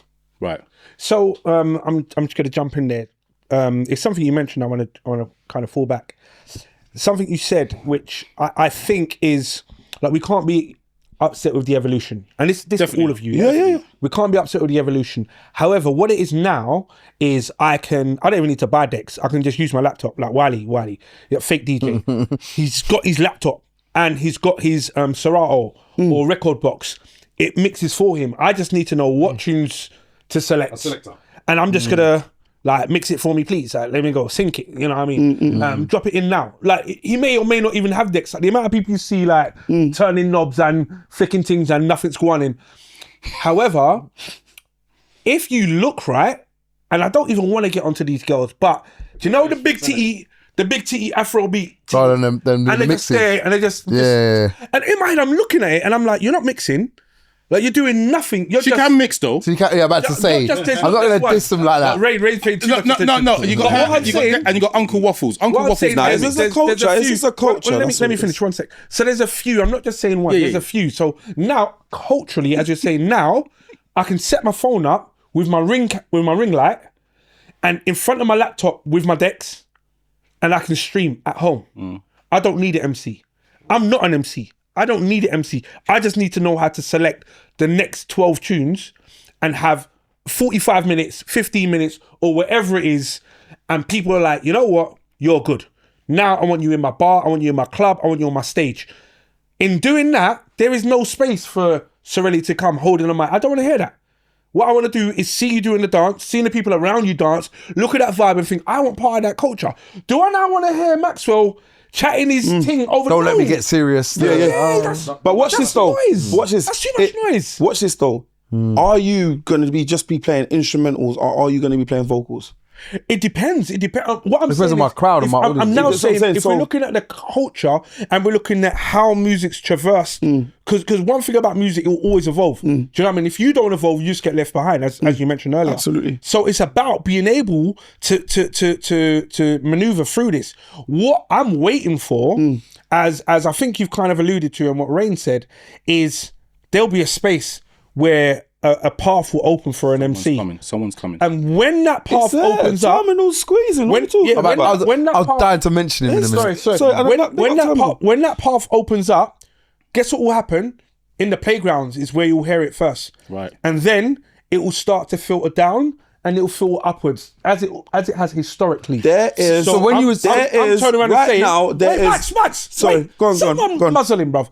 What I'm saying I'm saying is, you may or may not be doing this on purpose. However, you telling me that you're going to the schools, you're in prisons, you're in spaces where you could influence that wave of energy. True.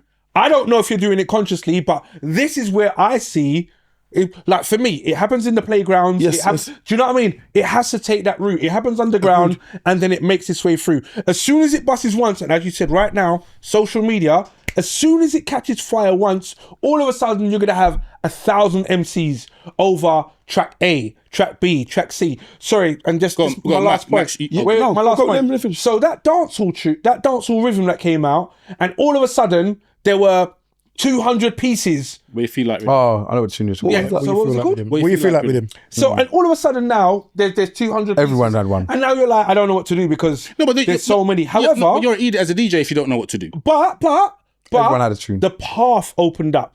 And I think that's a tester to say what happens next. Sorry, What do you mean? What if over them? Yeah. What Movado's got? What about everyone? That's a viral thing. Yeah, it went mad. Yeah, it's a viral thing. I saw one meme Annoying. like the Riddim tired. It got to a point it was annoying. No, of course it is. But that was to give everyone a chance to have a go. Do you know what I'm saying? Anyone, your granddad, your mum, your dad, your auntie, that was like, yo, McCann, that was a you know what I mean? But the top boys jumped in it, the top boys squeezed, and the top boys will stand out. All the other thing was just it's entertainment. But I still think that there's an element of the DJs are dragging in money because, I mean, Black Coffee's got a concert and the ticket price. Yeah, he's elite though. There's a lot of DJs. They're on some different level though, kind of. They're elite. They're a brand. But they're not just a DJ. He's a brand. Black Coffee is it's a big business. Do you know what I'm saying? He is been going for time. He is got his thing patterned. Them man are doing arenas. They know what they do. That's a big business. It's still £100, £150 a ticket to go in. And in this day and age for what in effect is a rave, that's a lot of money. Yeah, you say that, but so again, it's the brand. It's like playing for Nike. Do you know what I'm saying? There's levels to this. He's built himself up to a brand where you're like,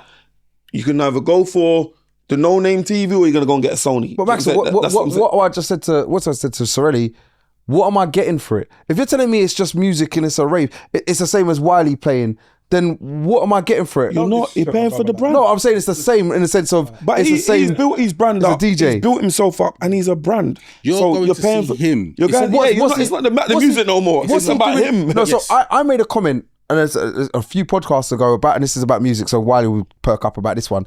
But I said DJs don't do certain things that other DJs do. There are certain DJs that will sit there and they'll say, you know what, I'm gonna scratch, I'm gonna mix this with this, I'm gonna do something, I'm gonna make a tune on the spot, I'm gonna perform. And there's certain DJs that will just turn and say, you know what, I'm mixing. So if you're telling me he just mixes tunes, but it's him mixing the tunes, it's like this. then what am I getting? Certain DJs have got a bag in it. Super D has a special bag in it. He's got certain customized tunes that he will play that will shell off the dance, and people know that about him. And mixes well. He's a good DJ. And he's a great mixer. And then you got somebody like Pioneer, whatever. And then you got Black Coffee. He's got tunes. He's a producer. He's got rhythms. Like, He's so the go-to. you're paying for Black Coffee experience. So what does he instead of do? You're just telling me he just mixes. But he's mixing his tunes. You're getting an authentic guy. You're getting the guy who plays these rhythms. You're getting my man. You know what it is? Like, so Black Coffee is like... he's only guy with one hand. That's one hand in it. So. Yeah. You got to think, Fatboy Slim. Fatboy Slim is the same kind, not the same kind of, different music, but you paid £150 for, not we, but he did his thing. You're paid. It's Man, change it straight away. It's Fatboy Slim, innit? Like it's a different. It's a different. No, hold on. It's a different element to the music. It's like so big up Terminal again. Like, and I don't know how to class him, because I watch him and I see him embracing and liking the music. Like when the mix is coming in, you can see him stand there and just like he feels the music. And that kind of impression on the music and what the crowd are seeing is different to when you might see, Wiley doing a 64 bars on a stage. There's a place for both of them, but the different music connoisseurs go for different things. So there's always a place for it. My issue is that the place where they don't want an MC, they want someone just to host, is going to be infiltrated by the ones that MC because of the rhythm. So they like the rhythm, but they want to hear, again, to your point where you said, you said that they're putting dancehall things on the rhythm. They'll throw dancehall acapellas over. And they throw... Some of the stuff I said, yeah. They throw on there so people can sing out. So like, one of Terminal's well-known dancehall songs. Terminal does Movado. Yes. And it's a big forward. And it's just a hook though, isn't it? It doesn't, but he could do the rest. Big up Terminal 4. I'm not going to give him no knockdown, because when I went to, I think it was the getaway when we was away for New Year's, and he performed brilliant. But I'm going to give him a little slack. It's not even a critique, because to be fair, I'm just going to be controversial. But it's like, I know him for the Terminal 4 lyric. And I'm like, outside of that, what else? No, but do you know what I mean? I'm a plead ignorance. Watch it. Because we still repeat the same bars 26 years later because the ravers know that. Skibbity, deal with the matter. We know that, but we can spray new bars all day long. No, but what happens is that it takes time. You know how these people are out there. People are out there drunk. They're out there. You can't be. It's not like that. You can. But it's not on radio every week. The ones that doing 100 bars. Max, I'm gonna get you, because the ones that stay relevant are the ones that are still making up new ones every single time. Like Lethal has power. Culture. He has power. Yeah, but he keeps on trying to find next ones to keep on going. You're mixing artistry with live. It's two separate things. Artistry is in the studio, you comment, you're building your videos, you're putting out tunes. Live is just live. They are a live act. People, they are going to spit them bars because that's what gets the ravers going. That's what they want to hear. It's prerogative. It gets the people going. You know what I'm saying? That's what it is. That's what sorry. No, it's true. It's true. True. I understand why that is always going to be that. Yeah. Terminal, eventually, maybe, I've heard a couple new bars from him, and I'm sure people will eventually get on. But you're talking about guys that are built for that. Yes. You're not going to have him on a rap song. You're going to have him on a grime song. But why not? Because he's not. That's not his MO. His MO is to come and nice up the Bacardi Yardi rhythm. His MO is to come and shower the dancers on those types of rhythms. But all I'm saying is the rhythms are getting dark. And as they're getting dark, do you know what? The bat signals come saying to in. me, he's loving it. He's loving the darkness. I think, you know what I mean? The rhythms are, when I say dark, they're bashy. Yeah, they're bashy, and my ears are. They're like, ooh, hello. All of them, man. Them man. We're from that- MCs. We love rhythms. They're waiting for someone to do a dance. Tribal meets blah blah blah blah blah blah blah blah blah, and then they're on and they're spraying bars. Bruv, I do my TikTok show. We do stuff. Big up MB Dancehall. We ride all that stuff all day long. Yeah. I'm from garage, funky, whatever. They got their little circle. I can come and clean up in that circle as an MC if I want. If they was, but remember, you're Maxwell D from UK Garage. If you come over here and you start doing all that, then all the rest of the guys can come over here. Then now it's an MC thing. It's flooded. No, it's arting, and they want it to be how it is. So I understand how they do it. I get it. I mean, if the producers, this is me. Big up my bro Scotty D. Terminate as a shower man rhythm. You get me? Ain't nothing nice about that. Like not like that. No, I know what you mean. Bruv, them rhythms there. It's a push-up face rhythm. Man's gonna wanna sunglasses. Let's go. You get me? And as the rhythms get, but I understand like they host and they do the thing. But yes, MCs are gonna want to MC on there. And there's gonna be one more thing. Sorry, before you cut. There's going to be another young terminal in his bedroom somewhere. He's cooking now. Yeah. Exactly. Talking about, he's not at terminal. He's I don't know. He's somewhere else. Bus stop 2. You get me? Like equivalent. Because we watch, we emulate, we reflect. So that's what's gonna happen. It's inevitable. I mean, the only thing that I was going to say on it... That's my game. That's my game still. When you look at... and it's funny because when we was talking about this with MC, that he was saying about how jungle didn't start with MCs. And then MCs came and the scene changed. Garage, as you've just said, wasn't with MCs. No. Then MCs came and the scene changed. Yeah. And if House was to go, even Funky House was the same thing. If House was to go in the same sort of thing, it's as it seems like it's gonna be inevitable. And then there will be. I don't know, you know. I don't think these guys want it. and I understand. I understand it. I understand it to some extent. But at the same time, I'm an MC, so I'm always gonna advocate for MCs and that side of the fence. So if you don't like the MCs on House, get out of there. You know what I'm saying? That's Spidey G will say in his rebut.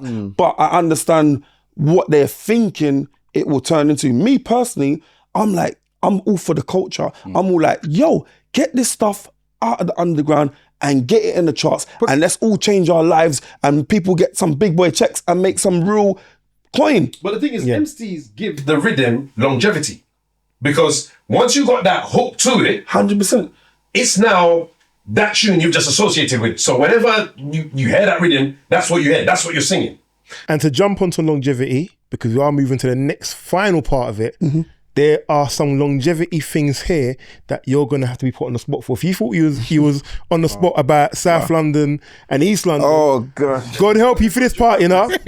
God help you for this part, because this is our Mount Rushmore. You know what Mount Rushmore is, don't you? Oh, okay, of course, of course. So there ain't no extra specials to add on to it. There ain't no extra things to add on to it. 4 only. 4 only. I've been there before, man. You know what? I'm going to put you right on the spot. Mount Rushmore of MCs. Not including Maxwell D.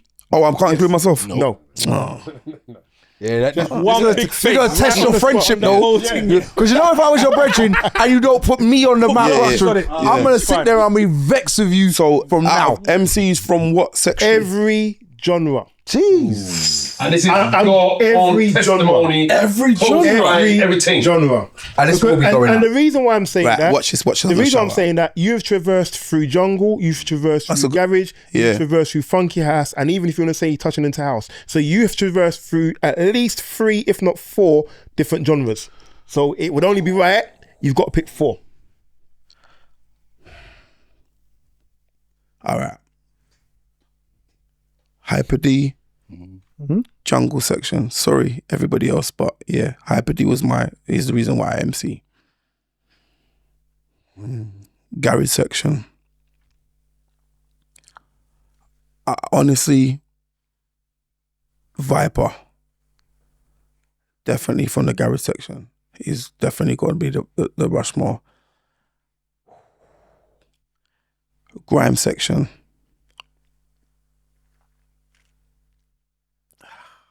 This hardest one, but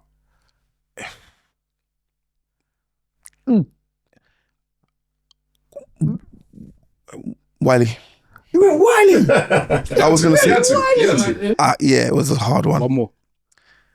Last one, MC wise, would I would say rap.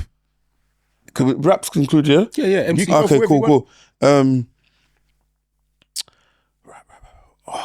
Max. Dave. I knew you was going to say that. So I'm going to go around the room with one each. We don't need to do four ourselves. One each. Rain. See that? Okay. You're going to say MC that. Over Hyper D. Not over Hyper D. Wait, so there's Mount Rushmore. So he's got 3 other spaces. Oh, yeah, that was a lot. I'll big up that though. Bad man. I'm going to say Kano. Before Home Sweet Home, the stuff that he was over doing Wiley. You know why? There's no Kano without Wiley. Yeah, once again, it's Mount Rushmore. Yeah, I know. Sorry. I get it, and there's no disrespect to Wiley, but you know what I remember in particular? It was the clash when he went on Deja and he was dissing Flirter. And he's like, Flirter can't bring Arms House. Flirter might get murked before I bounce. You'll be the worst in nasty. Kano's a genius. Kano's a bad man though. Kano's a genius, but we're on the same day as me, so it's fine. Reason why I get Wiley. I can't even contest is your Rushmore. Yeah. But the reason, if it's not including myself, the reason why I would put him, because he's like, it's like giving birth. Yeah, he's a youth for you. You're giving birth it's like Sigourney Weaver. Do you know what I'm saying? In Aliens, it's just giving birth. What's wrong with this guy? Yeah, no, I get it. I just think about those days, listening to those clashes and whatnot, and the freestyles and Westwood and whatnot. It's just mad. Yeah. The flow comes, everything, the doctrine, it all comes from the blueprint. It's like you Which can't. is him, yeah. How can you open the book? You get me and not. Yeah. I mean, he could remember. I don't mean that someone can't be better than the person that originated it. I never say he's not better than him, but it just doesn't make any sense. It's it's about Shaolin book. Like, I will class Wiley as from the Shaolin book. There's like 8 Shaolin books. I've got 1. He's got 1. Hyper D's got. You know, like we got the long lost books, the technique. Like, you know, I know the snake and grain. He knows the drunken master. He knows that. You know what I'm saying? Like. But there's others that done it better. So if you're going to say he done it better, So since you're saying there's others that have done it better, buddy, who's your one? Yeah. Do you know what? Because you went there, I'm gonna give it to Chip. I like Chip. Chip's I was guy. struggling. Chip was gonna be. I was gonna say Chip before Will, and then I had to check myself. Yeah, Chip lyrically. Chip's my favorite. Jeez. Chip is my favorite. That's it. End of. Yeah, Chip is my favorite, and that's it. But with Rushmore, we have to put legendary status only. I'm gonna bring Chip on the show though. I'm gonna get Chip's my guy. Chip's my favorite. Don't chat to Chip, but when you talk about legendary, like who in culture impact, who moves the needle. I hear it. So really, has to be Wiley, bro. Thank you. And this is going back from college days, Wolfen Forest. This is Bridging. And no, you have to understand. They didn't say Maxwell, but it's alright. We're gonna talk about that off air. We're gonna talk about that off air. We're gonna talk about the check ain't cleared yet. Yeah, I know. Wolfen Forest days, no, limited.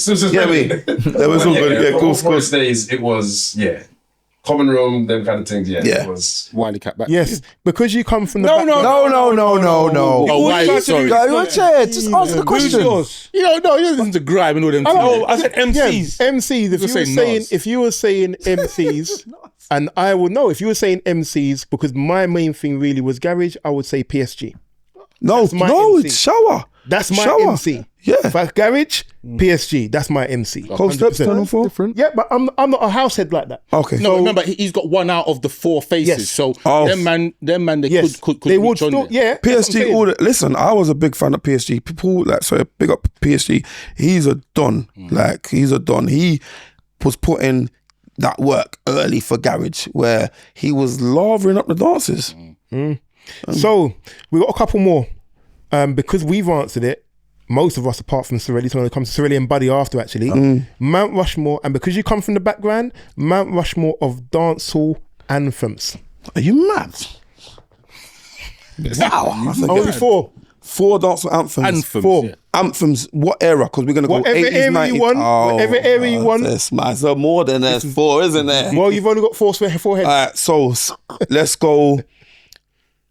We're going to go early 90s. We're going to talk about Tiger. Oh, what they clocking in London here? Big Ben. Okay. Yeah? 1. Shit. Oh, bro, this is going to be a nightmare. That tune was called When. Though, When, right? yeah. When. Buju Banton, Bogle. Yeah? Yeah. All right. It's not enough, but this is crazy. This is crazy. It's crazy. It's mental. It's dancehall of all time, even up to this day. Wherever you want to choose. Oh, I've done two dance. Okay, I should have stayed there. Okay, all right. When don't make it then? No, you can't change. It's too late. It'll be forever. All right. So, all right. When Bogle, and then obviously Vibes Cartel. What's that? It said it hurt us. We don't want to for the seminar. Let go. That one. That's one. That's Okay. It's a big tune. Yeah. And then last one would be. Oh, mate. I feel like I flopped this one, bro. I feel like I absolutely flopped it. Like dancehall, I can't. Stuck. There's too many tunes. But okay, last one. I have to throw him in there. Shabba Ranks, bruv. That's a Shabba. So no Beanie, no Capleton, no Sizzla. Which Shabba? It's gonna have to be knife and fork or fight for dumpling, ting-a-ling-a-ling. Okay, cool. So really, because you Sold wasn't it. here and Yeah. Buddy wasn't here, just I'm one not each. answering mine. One each. I'm hurt by that. Yellowman for me was a big influence in growing up. He just tore up the scene. You know what's really trying to do these specials? It's one, brother. It's one, and it's named the song. Yes. The Yellowman's foundation, but Yellowman. What would I say? Ask my. I can't remember what the tune's called, but it's ask man for 10 pence to see the new giraffe with wrinkles on his body and dimples on it. Ask me questions. It was a tune from when I was a kid going to school. Google that one, and then yeah. Are you a dancehall man? Yeah. Okay. No, he's not. He's a soca man. No, you're not a dancehall man, are you? He's not. He's a soca man. No, honestly, Yeah, he's a soca man. You're cool, like hardcore. Yeah. Oh, Yeah, soca man. okay. So really, no, sorry, Buddy. But I ain't got none, bro. I don't know no tunes. You don't know no Like, tunes. No, I don't Okay. know names of songs. Okay. So you're giving me hard work. I'd have probably said, I mean, just to give one, I sold it. I know that. just to be a part of the crew. Maybe Hunt You. Could probably give you, but I don't know songs, bruv. Right, no Sizzla. Anyway, moving on swiftly. Man, really wanted to drop that all night. That's all he wanted, you know. The next one, Mount Rushmore of grime tunes. Oh, that's easy. Easy. Yeah. Can't see yourself. You can say Maxwell D's first. First No, serious. I'm not. No. I don't even need to bring me in. It's gonna be Pow, Lethal. Yeah. Okay. You give him power. Of course. It's his Mount Rushmore. No, I'm not asking the question, bro. Alright, go ahead. I know them, man. Go around. Vocal tunes have to be vocal tunes. Doesn't have to be whatever. Riddim, Whatever you want. Pow. I don't like power, to be fair. Kano P's and Q's. Ooh. Yeah.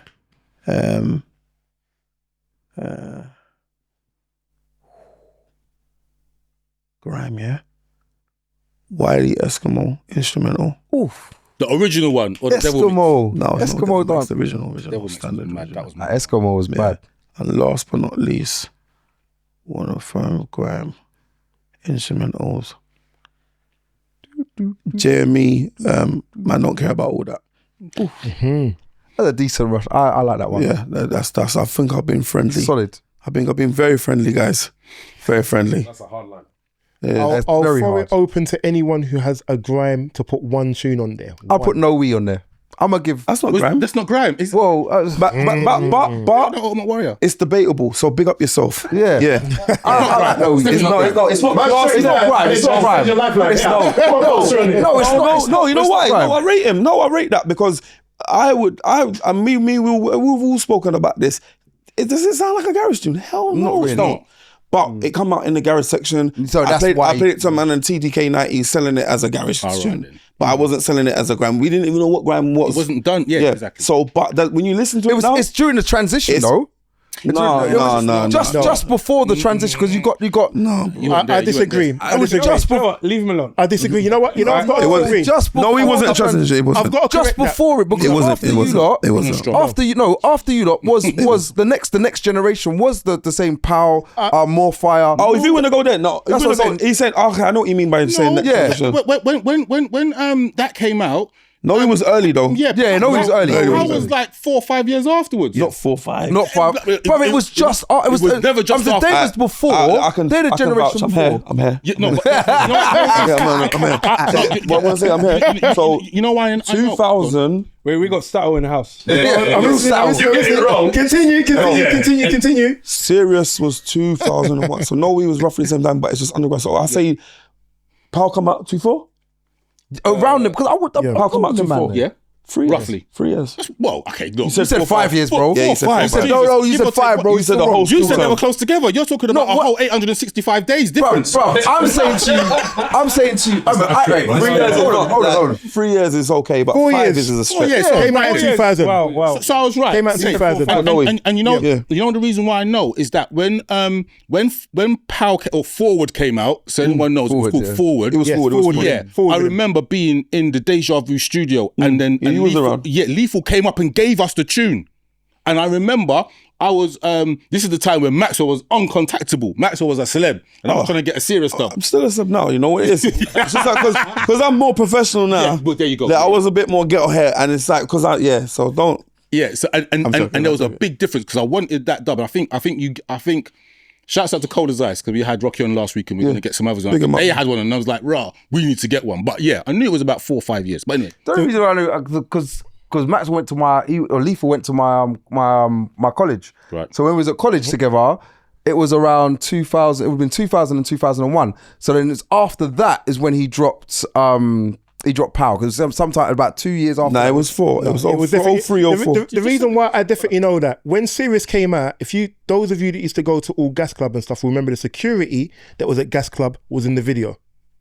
Them West End securities they were my was college. in the video. They were This is what I'm saying. college. Yeah, Them lot was the security. I knew them from the club. So that's how I knew them. So definitely, and I was about. Yeah, every time I see him, I'm like, bruv. Yeah, we come a long way, man. you're still outside. And they were hardcore. Bro, Hardcore. Wolf and Forest security, you couldn't even get into the common room with them, man. They were You just hardcore. forget it. It was just it was a rap. The very last Mount Rushmore, it's the very last one before we throw the ball over to Citrus, is the Mount Rushmore of raves. You have MC'd that.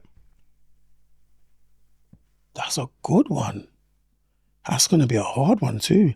But let's go. If we're going to talk about the top raves that I've MC'd at, would definitely be, do you remember Garage Fever? Bloody hell. The song was like, dope bullet. Yeah, and they streamed that live one time, you know. That was Garage Fever was top one. Where was it? It was in Ali Pali, around them sides, and back in the day, I think one of them was there.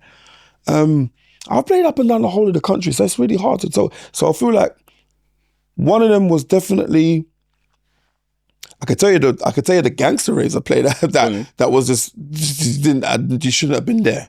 But we're not gonna go there. Notorious rave, I'll say Garage Fever.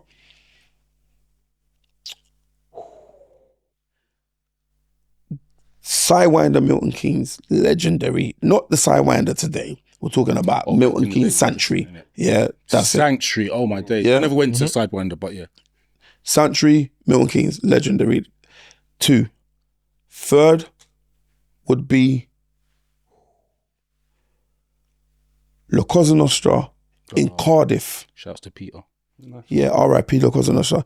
Cardiff was on his smoke. Oh my God. Yeah, it was definitely dual heritage central. Yeah. The man said, oh my God, looked up to the heavens. Brilliant. Yeah, them days were like dual heritage central. It was really happening up there. Everyone was just like, yeah. I heard the women were very friendly there as well after the events. Yeah, sorry, yeah. So yeah, yeah, literally. That's what I'm saying. It's all emotional. I just started remembering. Man started pulling up tops and all sorts of stuff. No, and yeah, I'll say because the last one would be Garage Nation. Garage Nation. Yeah. Because we're talking about MC, yeah. Is that more nostalgia than anything else, though? Nah, it's because if I don't say them, I might not get booked, brother. No joking. Big up the band. Give the plug. I have to big up the band because obviously they'll constantly book me. Come on, Garage Nation because it's at the O2 Arena. Let's be real. When's the next one? Next year. I've done 2 O2 arenas because of Garage Nation. You can't chat to them. That's it. Like they've taken it out of the whole park. They're putting man in arenas.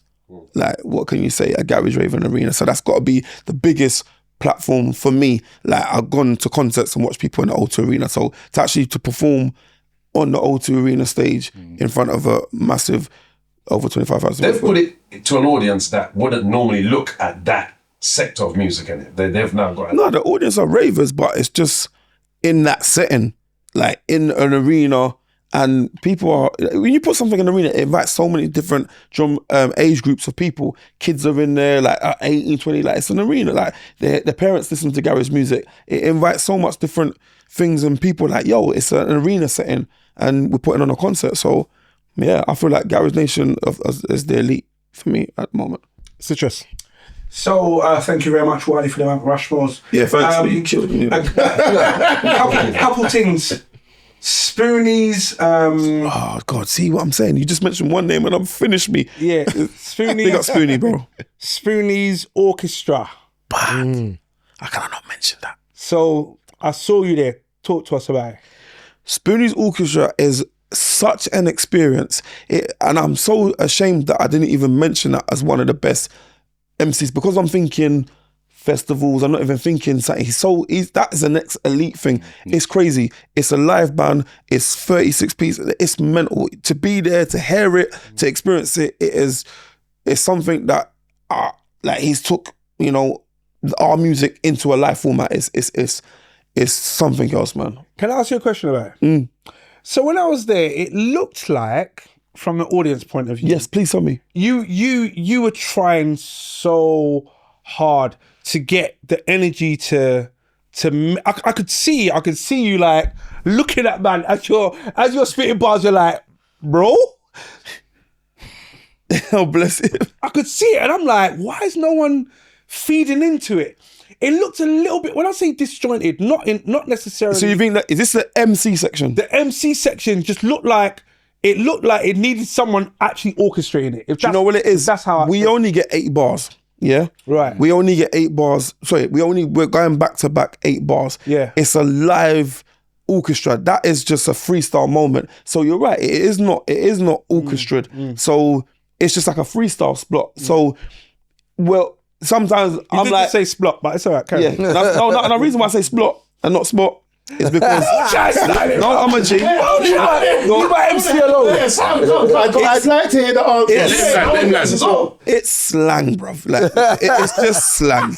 Like, we don't, man just slang splot. You get me? It's a splot argument. Now, if you ask me something, I'll say, I'm in a splot right now. I'm in a splot. Just know what That's it. It's just, I'm an artist, but we just make up words on the spot. It's just a regular thing. So, yeah, it was a kind of splot situation.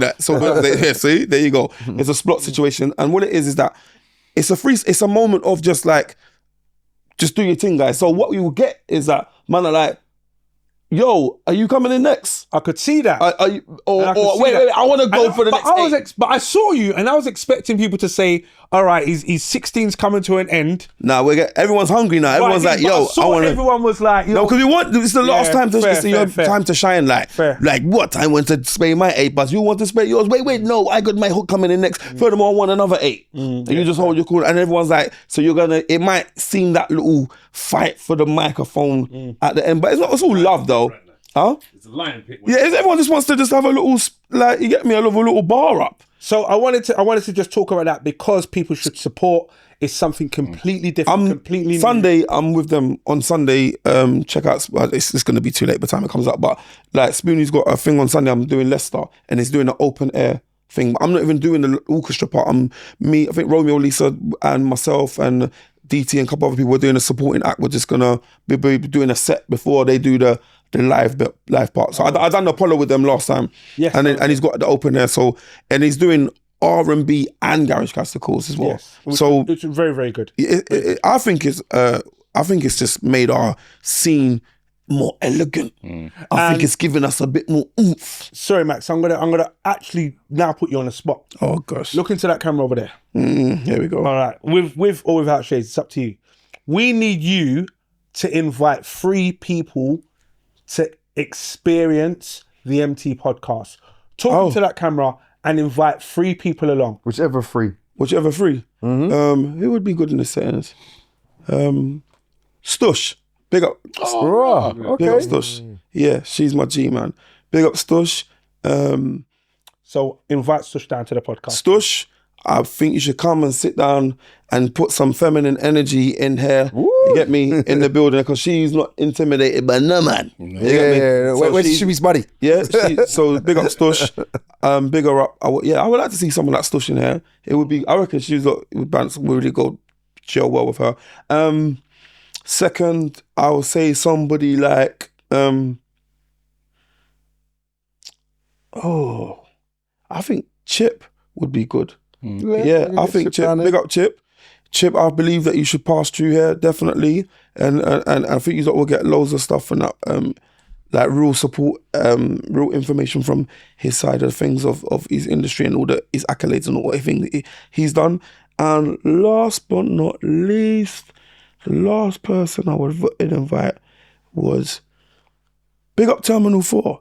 Let's get Terminal 4 on the show. Nice. Respect. Love that. Let's get Terminal 4 on the show, because it'd be good to hear them lot side of things and how they view things and stuff like that. So big up Terminal 4. If you see this Terminal, you should come up on the show, bro. It's proper. It's legit. I'm co-signing it anyway.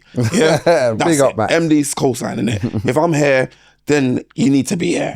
And I'm sure other people will see me on here and hopefully follow this, because I'm a trendsetter. So, and just finally, can you share your socials once again? Yeah, you can check me out. Platforms. You can check me out on Instagram, official Maxwell D. You can check me out on TikTok, official Maxwell D. I don't really do the Snapchat thing, and Facebook is part. But and just check out my website, officialmaxwellD.com. It just kind of keeps everything together. One more question from me. Sure. So, your experience when, like you were saying, that 3-year gap where you were just busy, you were in the industry, you were peaking and everything, pop stars, your feet weren't touching the floor. If you could speak to that Maxwell D back then, from now, from a place of you've been through it, you've experienced this, what would you say to yourself at that time in your life? Watch your friends, what you keep. Belly ass. Yeah. Nah, I would say, there was a lot of things I would like to tell him. There was a lot of things, like, study. I would have said to him, study the business side of the music industry. I would have said to him, look, like, concentrate on yourself. Stop being too open, you know what I mean? And last but not least, I would have said to him, invest in something that was going to be longevity for you, like not just house or whatever, business wise that was sustainable in another industry. Because as much as I love music, guys, as much as I breathe and think it, sometimes man just want to be normal. Like, I would love to have a life outside. I would love to know what it would be like to have a life outside of Maxwell D. Like, just like I'm Denzel. My real name's Denzel. I'm just a normal guy at home, family and that, but have other things going on for myself other than just like music, mentoring. I'm doing it now. I'm doing mentoring and I'm doing other stuff and that, but just a completely different world that's got anything to do with music, people. You know what I mean? So take the Maxwell D hat off, put it down, and say, "This is just." Yeah, man. I'd love to be in another sector. Like, and obviously, I'm always open for other stuff and I'm always striving to do other stuff, but I would love to see what that would have looked like if I'd done it from early. Well, trying to join the podcast. I was about to say, it's not here for you. Whenever you want to put that hat down. Bro, I'll roll up here and it'll be, I'm ready.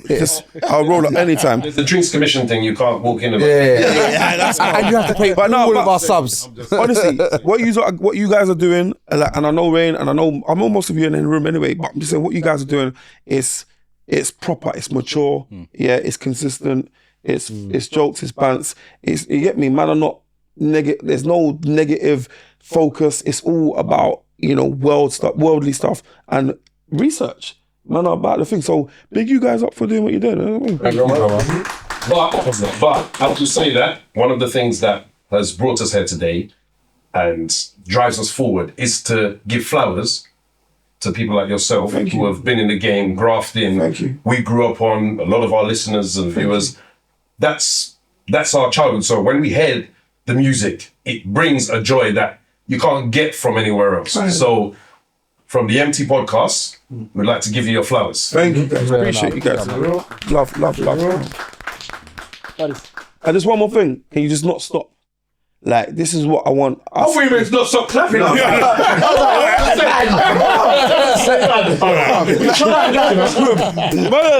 not that bad, bro. Like, just keep doing that. Don't stop. Man, like, yo, keep going. Homelander, innit? Like, no, not stop what you're doing. Yeah. What I want to see is people elevate. That's all I'm about. I'm about elevation.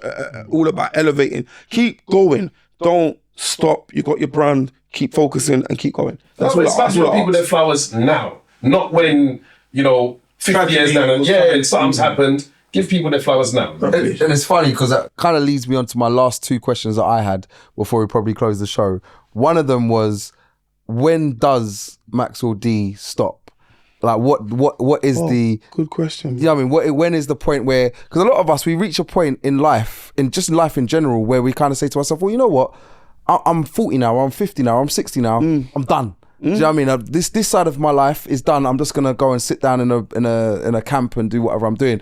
When is it the end for Maxwell? I don't think Maxwell will stop. Like, I think he will transfer that Maxwell energy and spirit into other things as he gets older. So it's gonna be a drink. It could be a drink. I'm waiting for the Maxwell spirit. I've done a drink already, so Very high. yeah, I've already done. I've already went into that world. I mean, on a real, I believe that whatever is the next chapter, as I move on, like, is even in the mentoring, I am Maxwell in there, and I'm giving that same character on the stage with the kids and giving them, inspiring them to lift them up and become young stars. But I just believe, that's a good question. When does Maxwell stop? I think only Maxwell can answer that question. And the second question I had was, which kind of leads me onto it, is what does the future hold for Maxwell? Honestly, I don't like to talk about things before they happen and stuff like that. But I hope we can document this one day. I would like to open up a set of academies, man.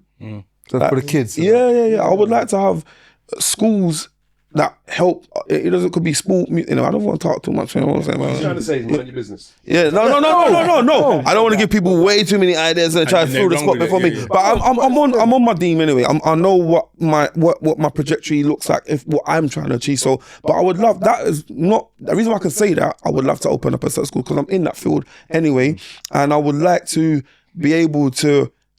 That would be the biggest coat of arms honor for me if I had a set of schools up and down the country. When you have your schools up and down the country.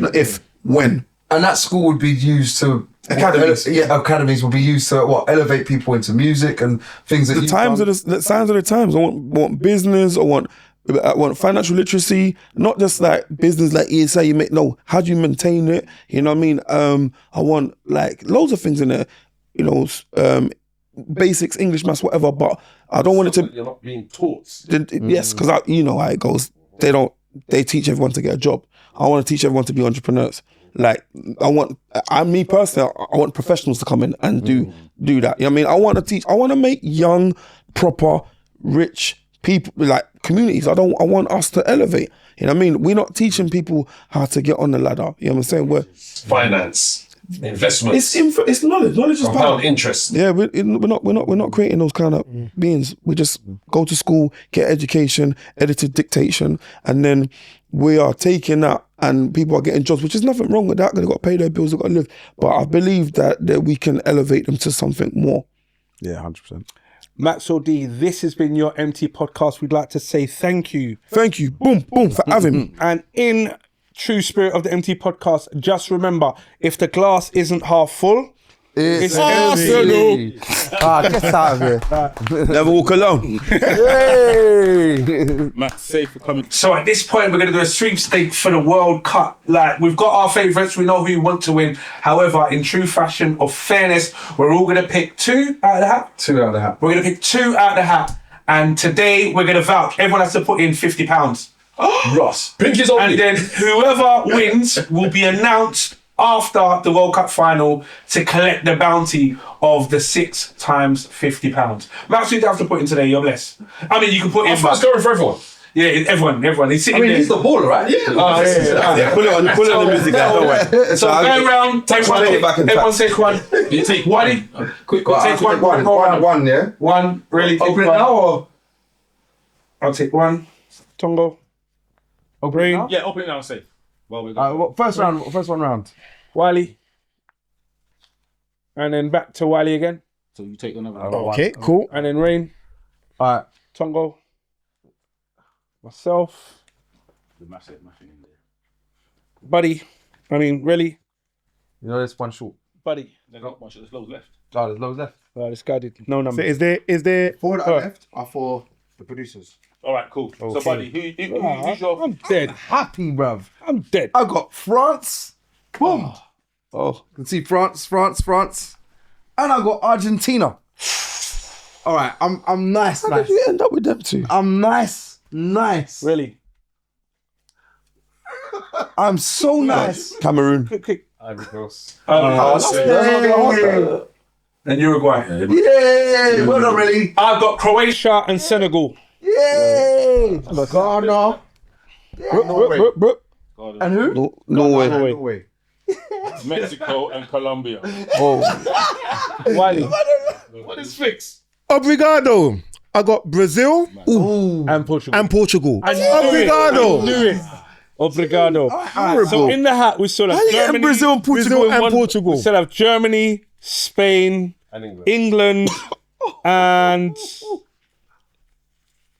finally Holland. Right, we did this right. But anyway, buddy picked the things. He's fine. Because the producers got to pick them. I don't even know why Colombia and what you call it in there? And yeah, you got just Because them not said. So I'm Senegal. just. Senegal. What you I doing? mean, So, what I'm saying is, Brazil, I personally think Spain will win it. So I can't put it out there I don't now. want to get an argument about it. It's because you wanted to add the producers, so we have to add No, the bruv, no, I didn't want them. They don't pay subs. Spain ain't gonna win it. So Producers Colombia and Mexico. Yeah, for real, bruv. And I'll dip Here we go again. again. You gave me some nonsense. So for the purpose of the cameras, because you have to be very clear with this, because you know if one of these teams don't win, everyone's gonna say, nobody get one. No, whoever's team get the furthest Wins.